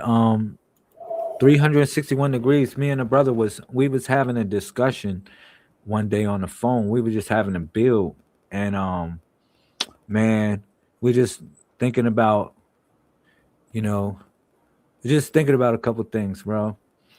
And we was just bringing up the circle in reference to that, and then we did the math on the circle of 19 times 19. You know what I mean? Which is a prime number, and it represents everything that operates between, the 1 and the 9 symbolically. And then when we took that same equation, 19 times 19 was 361. And what we realized is that it was 1 degree that was missing. And this is what the elders always talked about, that dot in the middle. You know what I mean? Always. Always talked about that dot in the middle, and they always talk about that spiral. And I began to grasp those ideas because the spiral represented like how, how things happen over and over again, and until you defeat it, you won't raise up the staircase. You know what I'm saying? So things operate in a cycle, and you'll see things happen and you're like, man, why is this happening to me? Why? And it comes in different shapes and sizes. It's your test. So you pass that test, but you spiral up. And when you spiral up, another test comes in the same type of way. But you're able to foresee that because you know the cycles of things, so you can spiral up. Man, so the look, spiral man, represents the double helix. These this my notes from today, or it's been my notes from tonight. You know what I'm saying? Thank you, sir. So nobody has any excuse to have a dry page out there. The brother has been dropping it. He's been taking us through there, giving us some beautiful architecture, some beautiful mind science. You know, this brother to me represents another one of those eternal, ever flowing springs of knowledge. You know what I mean? And it is an everlasting flow. Don't be still in it and drown in it, family, because you can drown in the shallow pool. I've seen it happen, right? Take this information and use it. Do something with it. Challenge yourself. You feel me? Push the needle, right? Take that deep dive. Go and find yourself, right? All of the information. And this has been some superb insight to giving you directional input to look in places where some people have not necessarily pointed you. Uh, so thank you for that. Bringing something fresh to the table. Can you go back to that last slide Yes, sir. and build on that pyriform complex? Cortex, I mean, piriform. A light, basically, when you breathe through your nose, you create a light. It activates a light. A light bulb comes off. That's why it's pyroform. It's a fire. You know what I'm saying? It lights So up.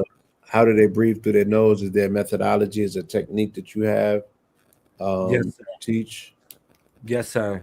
So it's the upper diaphragm that we breathe through. It's a technique that we utilize, and you take long, deep breaths within your nose. You really, if you can, you will exhale through your nose as well, but you do most of your 90% of your breathing through your nose. Like if I'm here, we're chilling, do 90% or whatever you're doing, you're breathing through your nose. And even in your meditations, let's say if you're focused and you want to calm yourself and you want to flow in your meditation, don't breathe through your mouth, breathe through your nose. But when you breathe through your nose, I want you to think of the dual modulating circuit, which is the pineal gland and the olfactory bulb working together. You know what I'm saying? Because we have the ability to literally astro travel within our meditation. We have the ability to do other things besides what we consider to be perceptional reality. All right. We can tap into oneself in that way. So that's what this image explains. Mm-hmm. And that's why it's important to have like certain smells, certain things that are of old. You know what I mean? If you have these things around you, something that the ancients utilized, you can tap into a certain lattice of sort. Absolutely. Absolutely. Or just even again, the emphasis was always put on burning incense because that automatically, right, induces you into a state of olfactory awareness. Mm, So, and then if you are in the darkness of your mind in meditation, but you're also aware of the smell, then you are subconsciously engaging that unit, that center. Because as he said, and somebody else put in the chat, yes, that they work in tandem. The pituitary, as the master gland, works with the pineal, and there also is another gland that is operating to make that endocrine system. The three gland granular or glandular, should I say, not granular, but glandular operating system. That tripartite glandular operating system that you refer to as a three-part God, or Father, Son, and Holy Ghost type ish. You know what I mean? It's the aura factory. It's those glands. It's it's that beautiful system that has been set up for you. That is very rarely utilized in the right way because this ain't the type of training that we get from the onset. They should tell you light an incense, have fresh water in a bowl somewhere so you can pour libations, and then make an invocation. That literally is the etymology of the word God. Libations, incense, invocations. That is the meaning of the ancient definition etymologically of what you call God. Right? And there's a reason for that. And the brother's explaining it.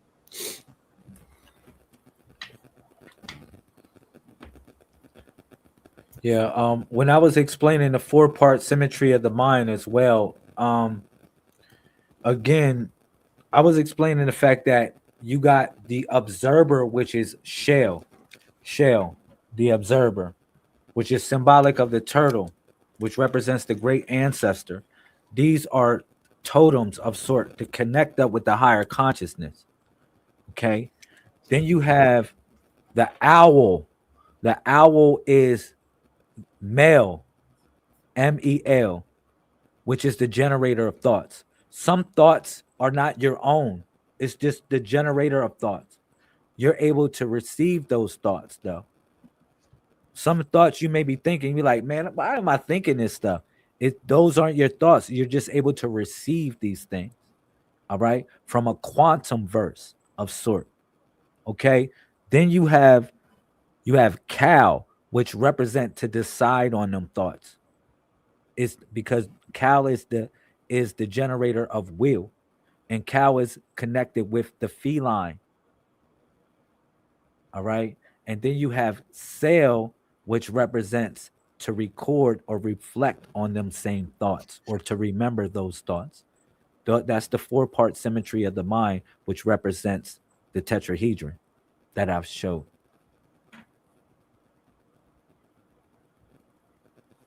And Sail is the fish. Excuse me. If anybody, excuse me. Sail is the fish. But Sail hears and Cow sees, if anything I can say in such a way. They have a cow, as in COW, cow, or CAL, like cow. Oh, Cow. CAL. Cow. And then you have Sail, which is CEL. Sail. Cow and Sail are brothers and sisters, and Shell and Male are brother and sister. If you want to say that, feminine and masculine. They have a relationship of sort with one another.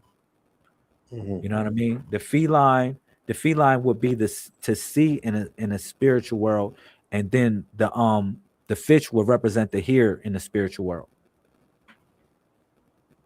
You know what I mean? Because you already had the observer, but the observer is not one who interferes. It's just like Ra would represent Shell in ancient times in such a way, because Ra observes the all-seeing eye, or the all-seeing eye of Ra would represent Shell in a certain way, one that just observes and collects the data. You know what I mean? For instance, like you got servers, right? If we say a certain word on here, you got a server that is just listening to us right now, that's just observing us right now. But if we say certain call words, it's going to turn on like bleep, bleep, bleep, bleep, bleep, bleep, bleep, bleep. Yeah, become a watcher. That's how Shell operates. Shell doesn't turn on to Sail or to Cow until it's really certain thing or certain things or certain modes of operation make it cut on. Got it. Yes, sir. So once again, we have passed the 2-hour mark. Family, if there's anybody in the building that has any questions, comments, or concerns with our good brother, now would be the time to formulate those. You know, we'll give the audience a minute to get themselves together, but please, also on your part, if there's anything, any place that you need to direct them to in terms of information, you know, where they can continue to tap in with the information. Again, I said, I know you have a great amount of books. You know what I mean? If you're looking to reference any of that, if you got anything coming up that you need to put them on to and get them involved with. All right. Yes, sir. All right. So If you would like to connect up with the information, you Oh, can say that I, again. go ahead. All right. If you would like to connect up with the information, you can always get the books on Amazon. Just look up Lazarus Lamel books. All right. So you can study the information at your pace. All right.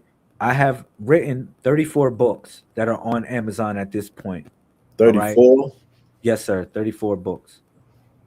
All right. I have children's books as well to teach children mathematics, like little cheat codes.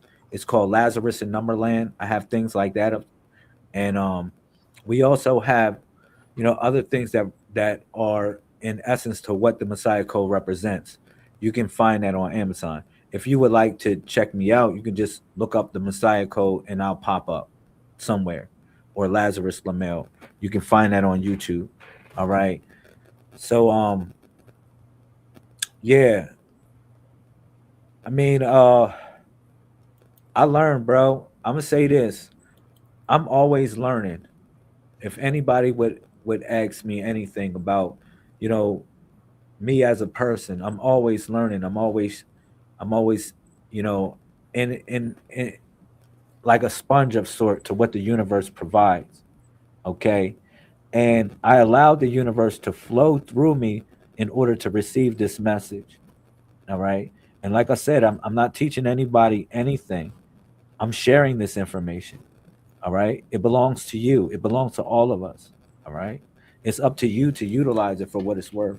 Once you know that you are the observational node within that circle, you begin to decide which reality you want to live.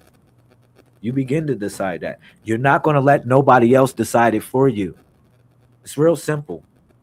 You begin to take charge, really energy of what you need to do in your life. That's it. And I'm here as a witness. I'm here as a witness, as a person that I would say came from the bottom, and I stuck to my guns, utilizing nothing but the principles of what the Messiah represents. All right. So, in gripping that, we know that we have a potency, we have a potential within us, and within that potential, we can manifest anything that we truly desire in this mainframe. So if there's any questions of sort, because it's various degrees of this information, because I would have to break down the one, the two, the three, the four, the five, but it's relative to the body. Like each portion of the body has a spiritual application to it. Like for instance, I broke down the other day about the bicep. I broke down how the bicep has a spiritual application because it represents your strength. Somebody would say your physical strength. No, it represents your mental strength. What you're willing how what you're willing to endure in such a way, because the elders put a book in your hand, and every time you had that book in your hand, you lifted it to your face, and you was working on your biceps as a calisthenic, just bringing that book to your face to read it. All right, in which you was working on your mental strength as well. All right, not just your physical strength. So, you had to have a demarcation line to know the difference between the two. All Mm-hmm. right.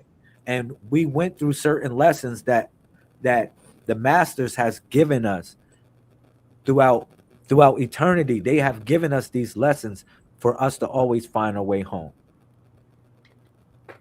Yes, sir. Once again, my brother, I want to say thank you for an amazing offering this particular evening, breaking down this Messiah Codex, giving people once again a new approach, a new appreciation, a new way to see numbers and their relationship with numbers as coordinates to this particular matrix that we live in, to find their node in the codex, all of these things. Hey, To me, bro, excuse me. I read something in the comment section. Somebody made a comment. How do we secure fresh water? don't do that. Yeah, don't do that. Don't go on that. All right. No, the link was already put up, so we're not going to answer that. We already Yes, sir. qualified that question, so you can focus on what's going on here. Yes, sir. And allow Yes. people to distract you if Yes, sir. Nothing else. Thank you. And stay focused. And that's on everybody, you know, to showing this assignment. Like I said, this mission is very rewarding. Once you dedicate yourself and totally pour into it, don't get distracted though, Yes, sir. because that very well could take you off your path. And one pivot can throw you. You know, one pivot can change everything. And that's what knowing yourself and knowing your assignment and knowing your calling is all about. So you don't waste no time. Yes, And sir. decision making process can be more informed so you can make better decisions and get closer to that end goal, get closer to that assignment. You know, qualify yourself while you're here. It's one hell of a ride. But we all have the opportunity to shatter our ceilings, shatter our goals. And Yeah. I want that for all of us collectively. You know, you know, you're one of the people I'm learning from on a certain level, bro. You know, and when we was talk about sustainable living in such a way, you know, it totally changed the ties for me. I'm gonna say that. You know, we have land here. We have enough land to do what we imagine in our life. All right, and connecting up with brothers like yourself and your brother, you know, y'all have been nothing but a help to me, bro. You know, I went to Atlanta just to learn from you, bro. You know what I mean? And you gave me so many jewels. You know what I mean? This is the thing about it. Each one of us have a purpose within each other's purpose, should I say? Yeah, You know, yeah, yeah, that part. Yeah. we We have a purpose within each other's purpose, bro. we all have a purpose within one another's purpose, and that's what makes this all beautiful. Is that I don't just get to be great myself. I don't just get to pour into my own, study my own, master my own nature of self, but um, we're connected as nodes, we're connected as numbers, we're connected as frequencies. So I get to play my best part to make sure that your best part is being um, accessed and accessible and refined at all times. We all should want the better version, the best version of ourselves and the company that we keep. You know, when I yeah, when I see you, or if I put you before other people for you to be seen, always want the best part of yourself. Always want the best version, you know what I'm saying, of that to be seen, to be represented. Because I should represent you out and about, and you should represent me out and about. And to me, that also is part of a Messiah codex of us being a collectivized body of Christ, part and parcel. I like the army of the righteous. I like the army of light. Um, so yeah.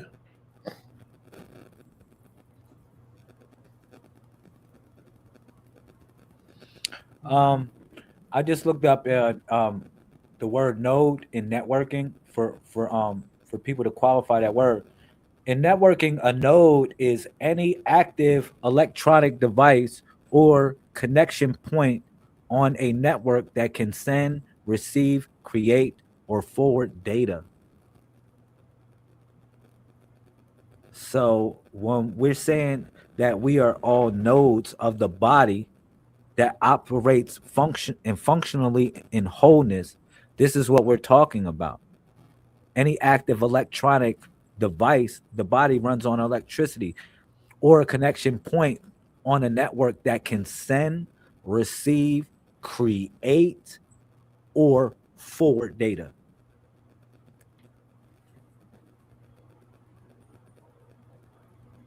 You know what I mean? Hmm. Yes, sir.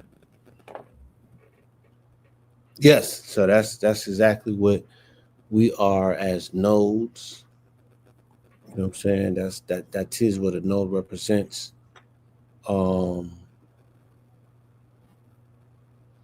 so yeah, again, I want to say thank you. I want to say thank you for an amazing offering. this evening.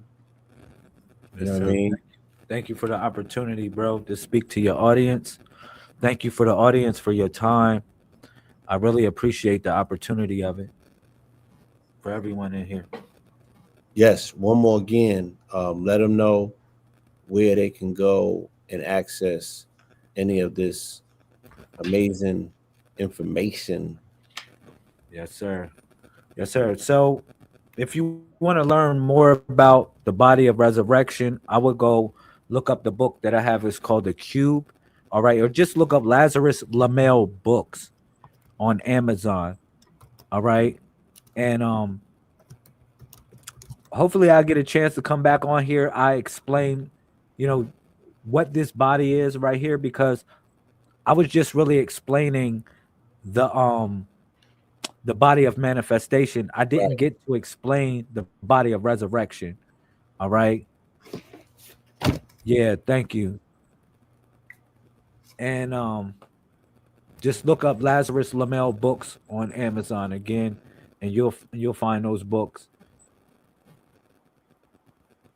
And that's about it. That's about it. If you want to connect, also you can connect on the YouTube. But I'm like I said, hopefully I can get back here on KTL Media. I can go come back on Know the Ledge.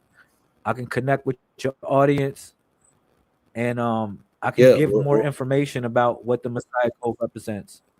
Yes, for sure. We'll definitely do a show on this, on the body of resurrection.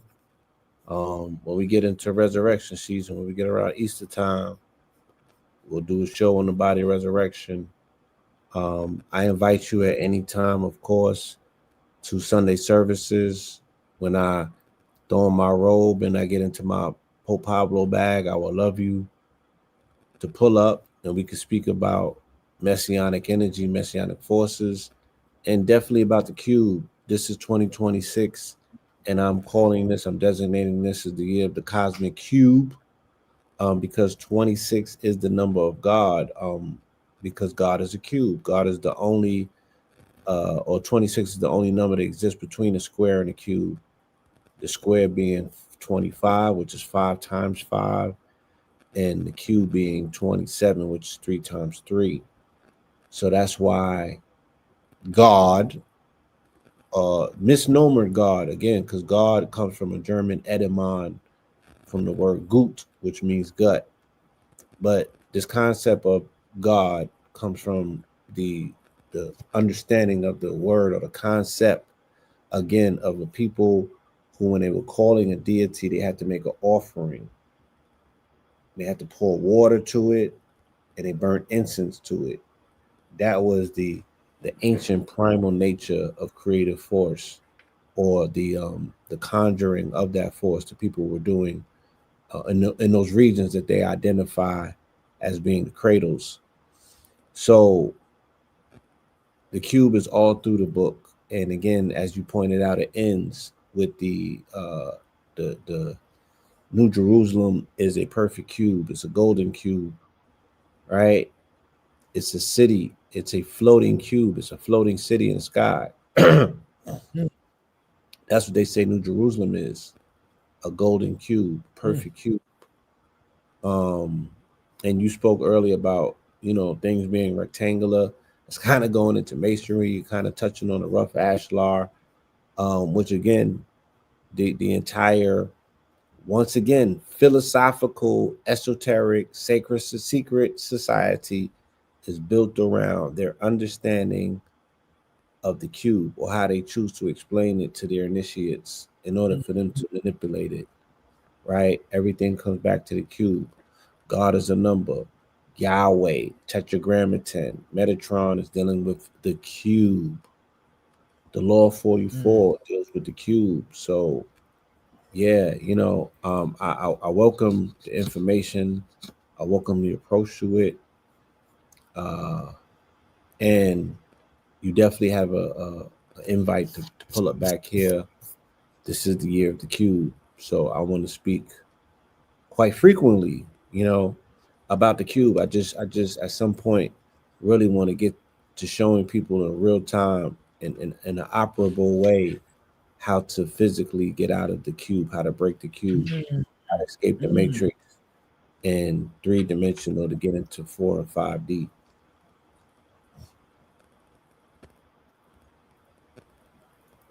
So I definitely Yeah, abstract thought, bro. Abstract thought.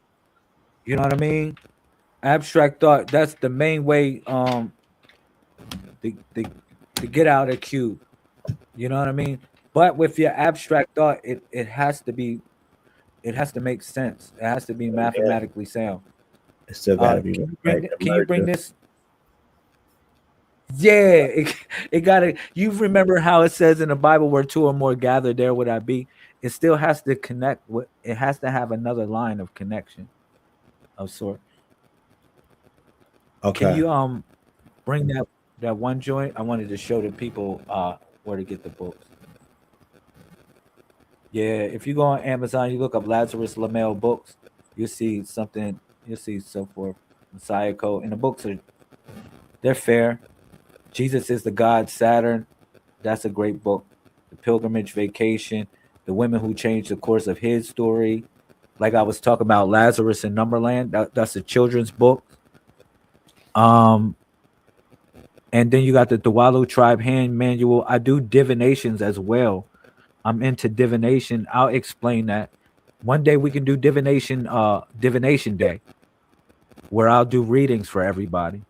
Okay. And I utilize a system of stones that the ancient Hebrews called the Urim Thummim. All right, it's a system of 41 stones. The 41 stone system is the 141 of the Codex. All right, and again, like one day I'll come on here and we'll do divination day. Revenge body book. You know, it talks about the 90-day water fast and cleansing that's coming up February 1st. How to get your revenge body is based upon the Yeah. 99. Yeah, you might want to tell people about that, man. That's a few days away. Today's the 16th. Happy born day to MLK, another king. Yeah. So we do a group fast in our community called the 90-day water fast and cleansing. You know, we start our day off with water, and then our first meal is fruit. Our middle meal is a preferred diet, and then our last meal is a non-cooked meal, a raw meal. Hmm. So this is how our system, we've run that for 90 days. You are not permitted to take on sugar, any refined sugar of sort. And also caffeine is not permitted in the 90-day water fast and cleansing. All Mm. right. Only thing that touches your lips literally is essentially is water, unless you are like doing a smoothie that you made, not a smoothie going to a store and getting smoothie, because they still have concentrated sugars within that. Yeah. So it's really like a sugar fast as well, if anything I can say. So we do this for 90 days of the year, every year on February 1st. And if you would like, the Revenge Body book is a guide through that cleansing. Dope. Yes, sir. Right. Yes, sir. Glad you The explained that. Taino, I'm also connected with the, say that again. Yes, I'm glad you explained that. Yes, sir. Yes, sir. The Taino, I'm connected with the Taino people. You know, I am a descendant of the great Taino. I mean, for lack of better words, some people would like to argue the word Taino, all right, which means noble ones. All right. But I wrote a book called The Return of the Taino. So in Puerto Rico, I do a tour every year where I take people out to Puerto Rico and we go to ancient sites in Puerto Rico. And this is a documentary book on those ancient sites that are aligned with certain star constellations, you know, this different places in Puerto Rico that have spiritual significance. So Return of the Taino talks about that. Secrets of Halloween. Man, Jesus was a gangster. Man, I got some stuff for y'all. Black Jesus. Oh man, this is the book that we really gonna go hard on, the Cube. I really want to go hard on this book. And a lot of this information that I shared with you came from the book, The Cube, as well. Proverbs of the Messiah. These aren't my books. All right, but that's all they Yeah. show. Well, yeah, you got a plethora, you got a good library, for people to tap into. And hopefully, like I said, when you return, You know, we'll have some people in the audience who have bought the book. You know what I mean? Well versed in it, and we could definitely have a dope Q&A. Hey, bro, I want to break down the 7 weapons of the Messiah next time I come on, because that's what the Jesus was a gangster joint represent. Good. They love that joint. You know that's gonna Jesus go. was a gangster. That's I'll gonna be break the down the title. 7 weapons that he Love killed. Bang. That's gonna be the title of the show. That's already clickbait. The shit is already done.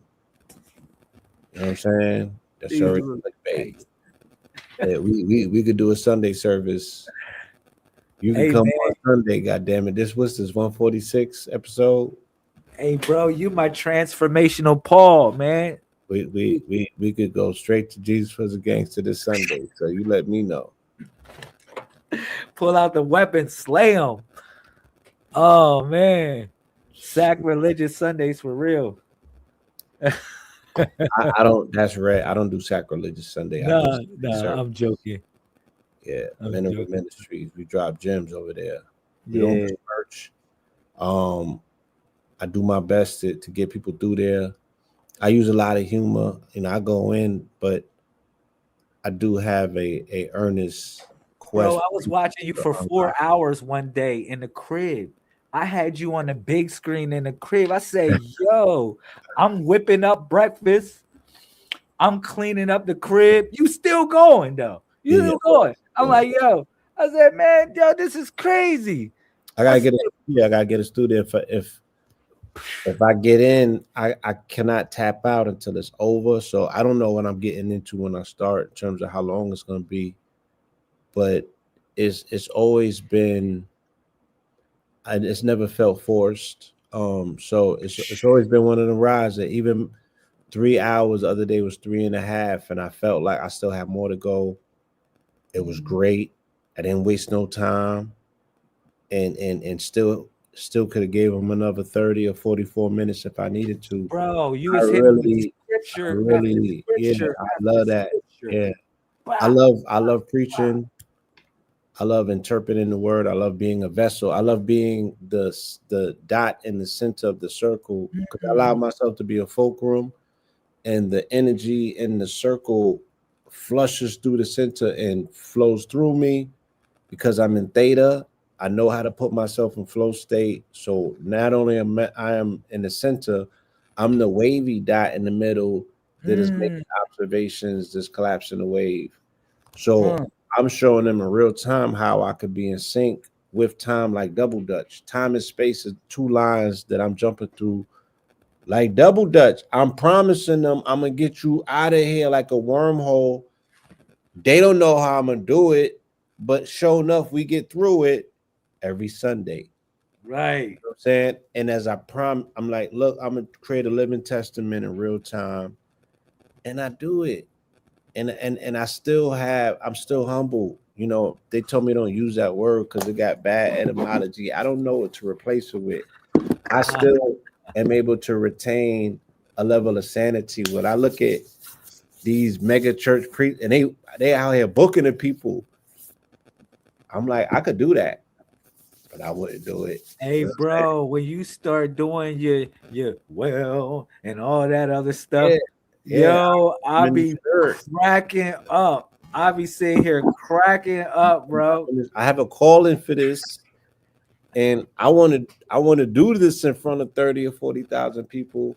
It's not just about passing the plate. You know, I'm gonna get excited when that shit go. I deserve it. God damn it.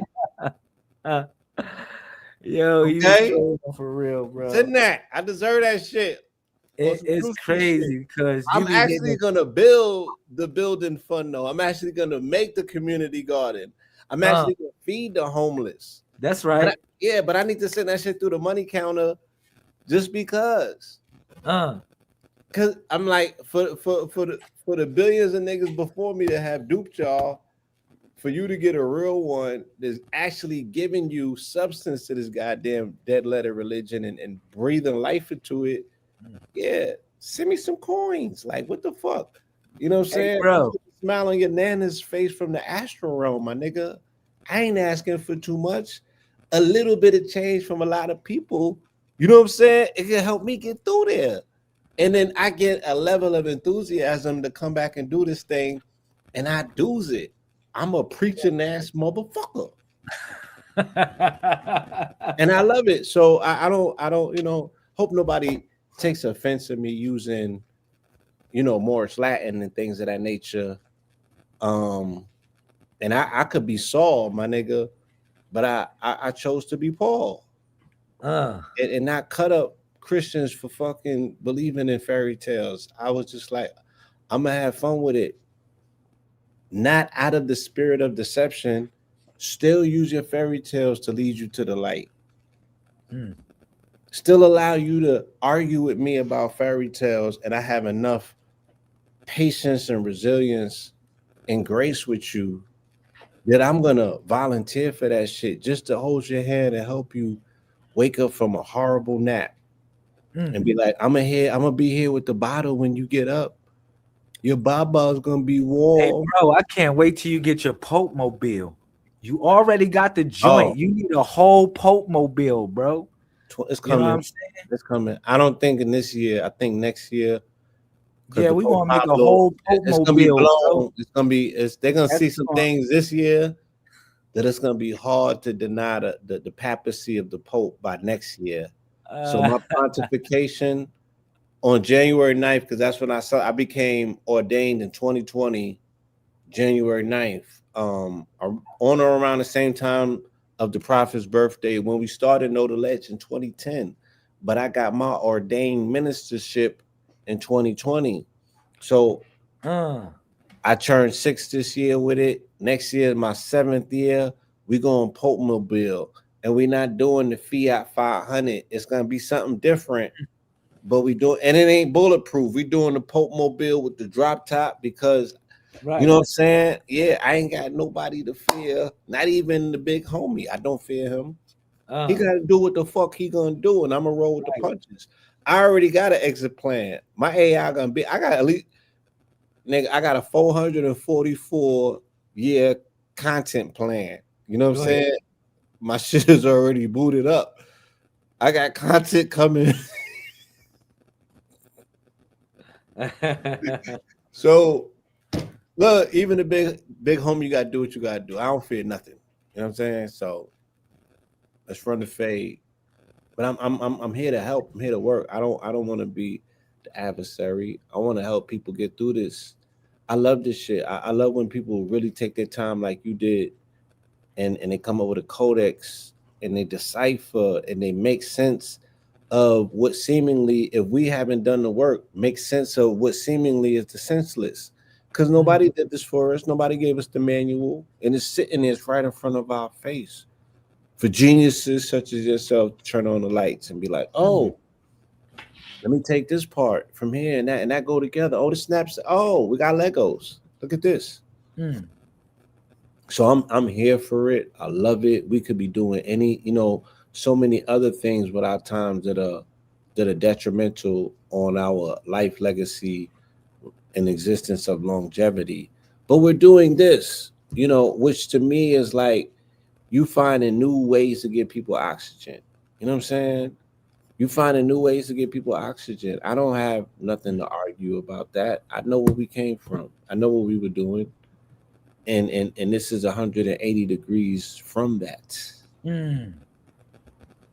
So I'm honored, that we get to in this time dimensionality that we live in, we get to,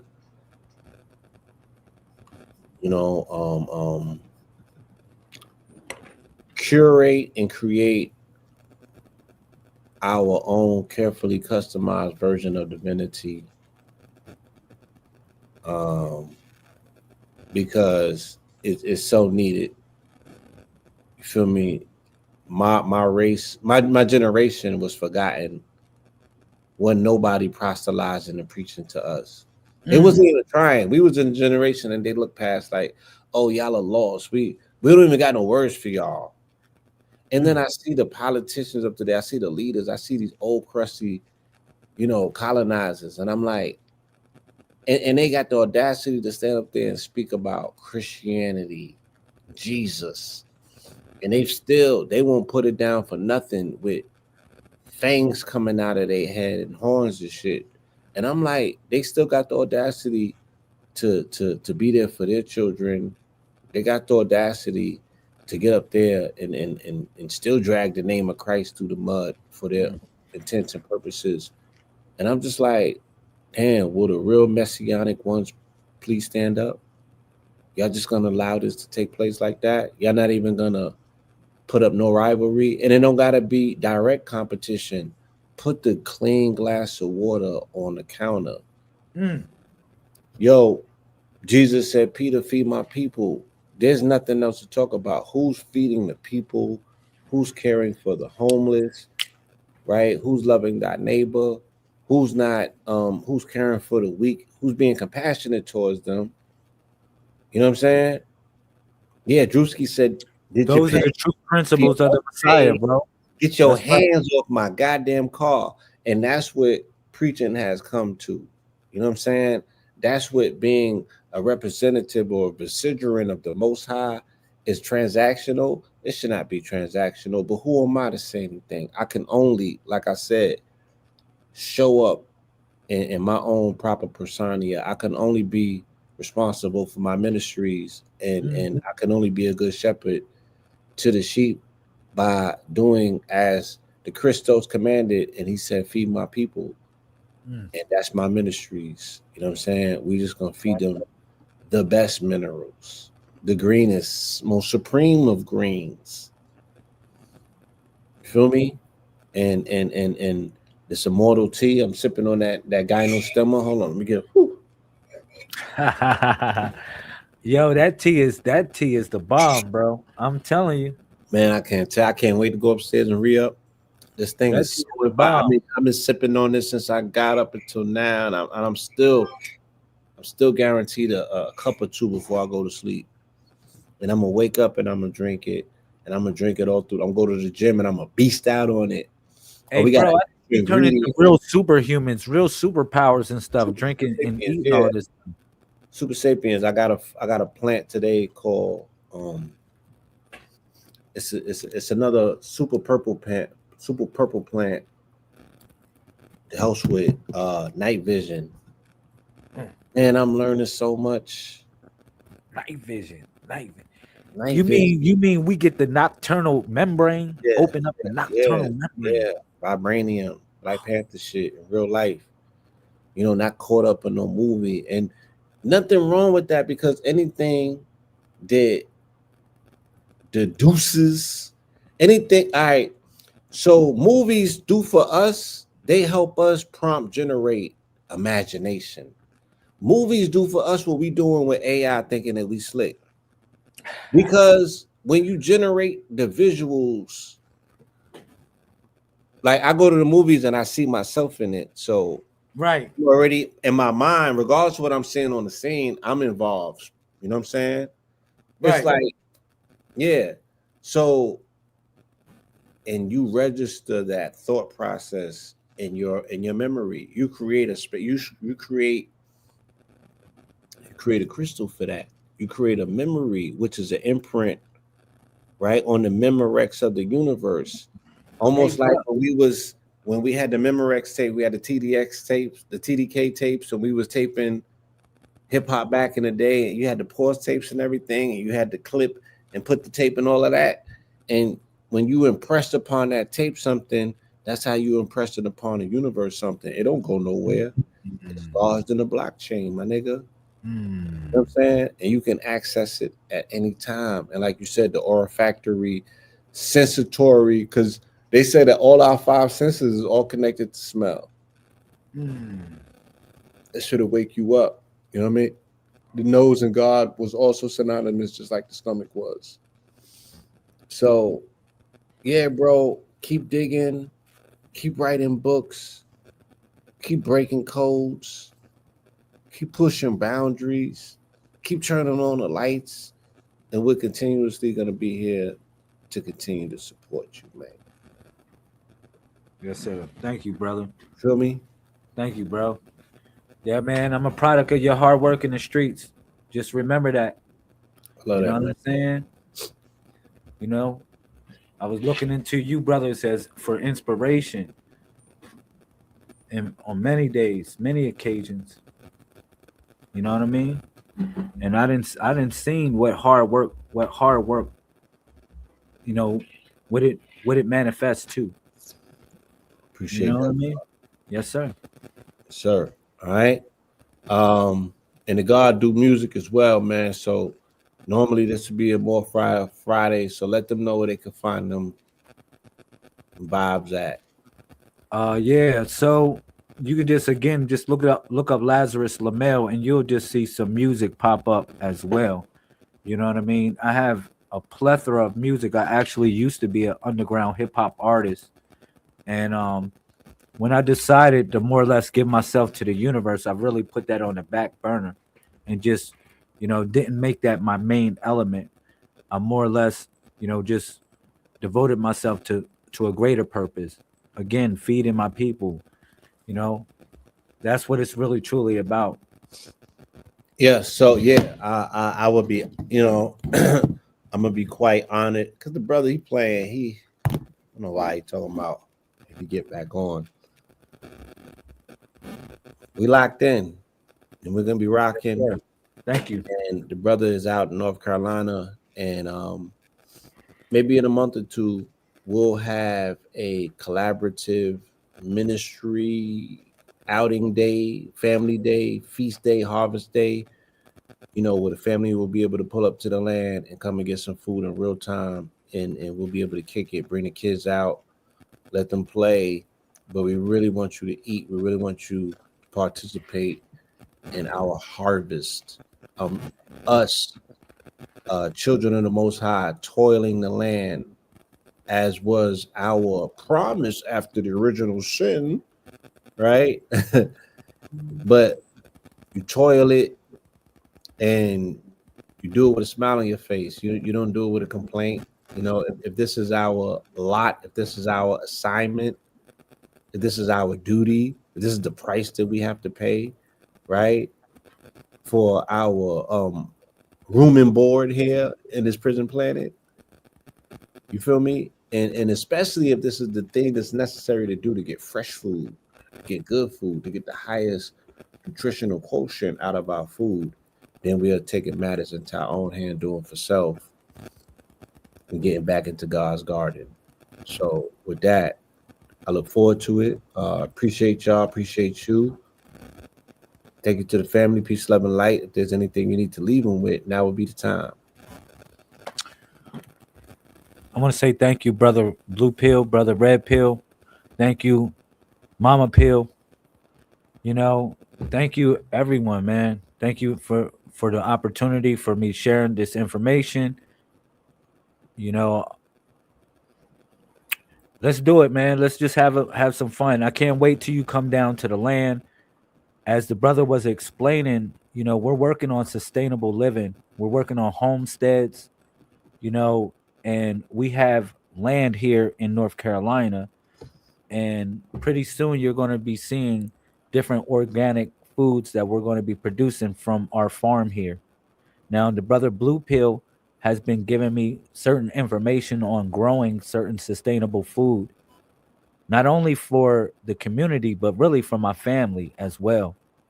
And it just like the brother hit me up, man, told me, yo, I gotta get on this and that, and like a big bro pulling me up on certain things that you know what I mean, to do to make it really worth the while. And like I said, me and my wife, we have acquired some land here in quite a bit of land, should I say, in Yes. North Carolina. And it is a challenge. It is a challenge dealing with the land. I'm gonna say that. So the brother Blue Pill has offered, not only mentorship, but he has offered, manpower to come in and help me with the land, to till and toil the land, to plant sustainable food for the community.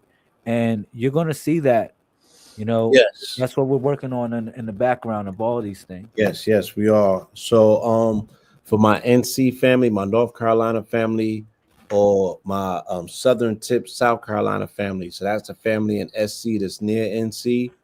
Tap in, holler at us, hit us in a DM. We also can utilize your hands in this manpower push so we can properly cultivate this land and get this land to become a fully functional farm producing food that will help our people during a time when we are in the face of famine. But even bump that, when we want to build back these God bodies and we need to be scientific and strategic about our specific approaches of how to put mineralization back in these God bodies so they can respond accordingly. I ain't the healer, I'm the helper, right? I am your servant, and this is your brother, Blue, Po Pablo, tapping in, tapping out, saying peace, love, and light. Thank you as always. Until next time, y'all. Peace. Oh yeah. Yeah. That's Yeah. right. That's right. Okay. Thank you, bro. Yeah, God. Peace. Peace.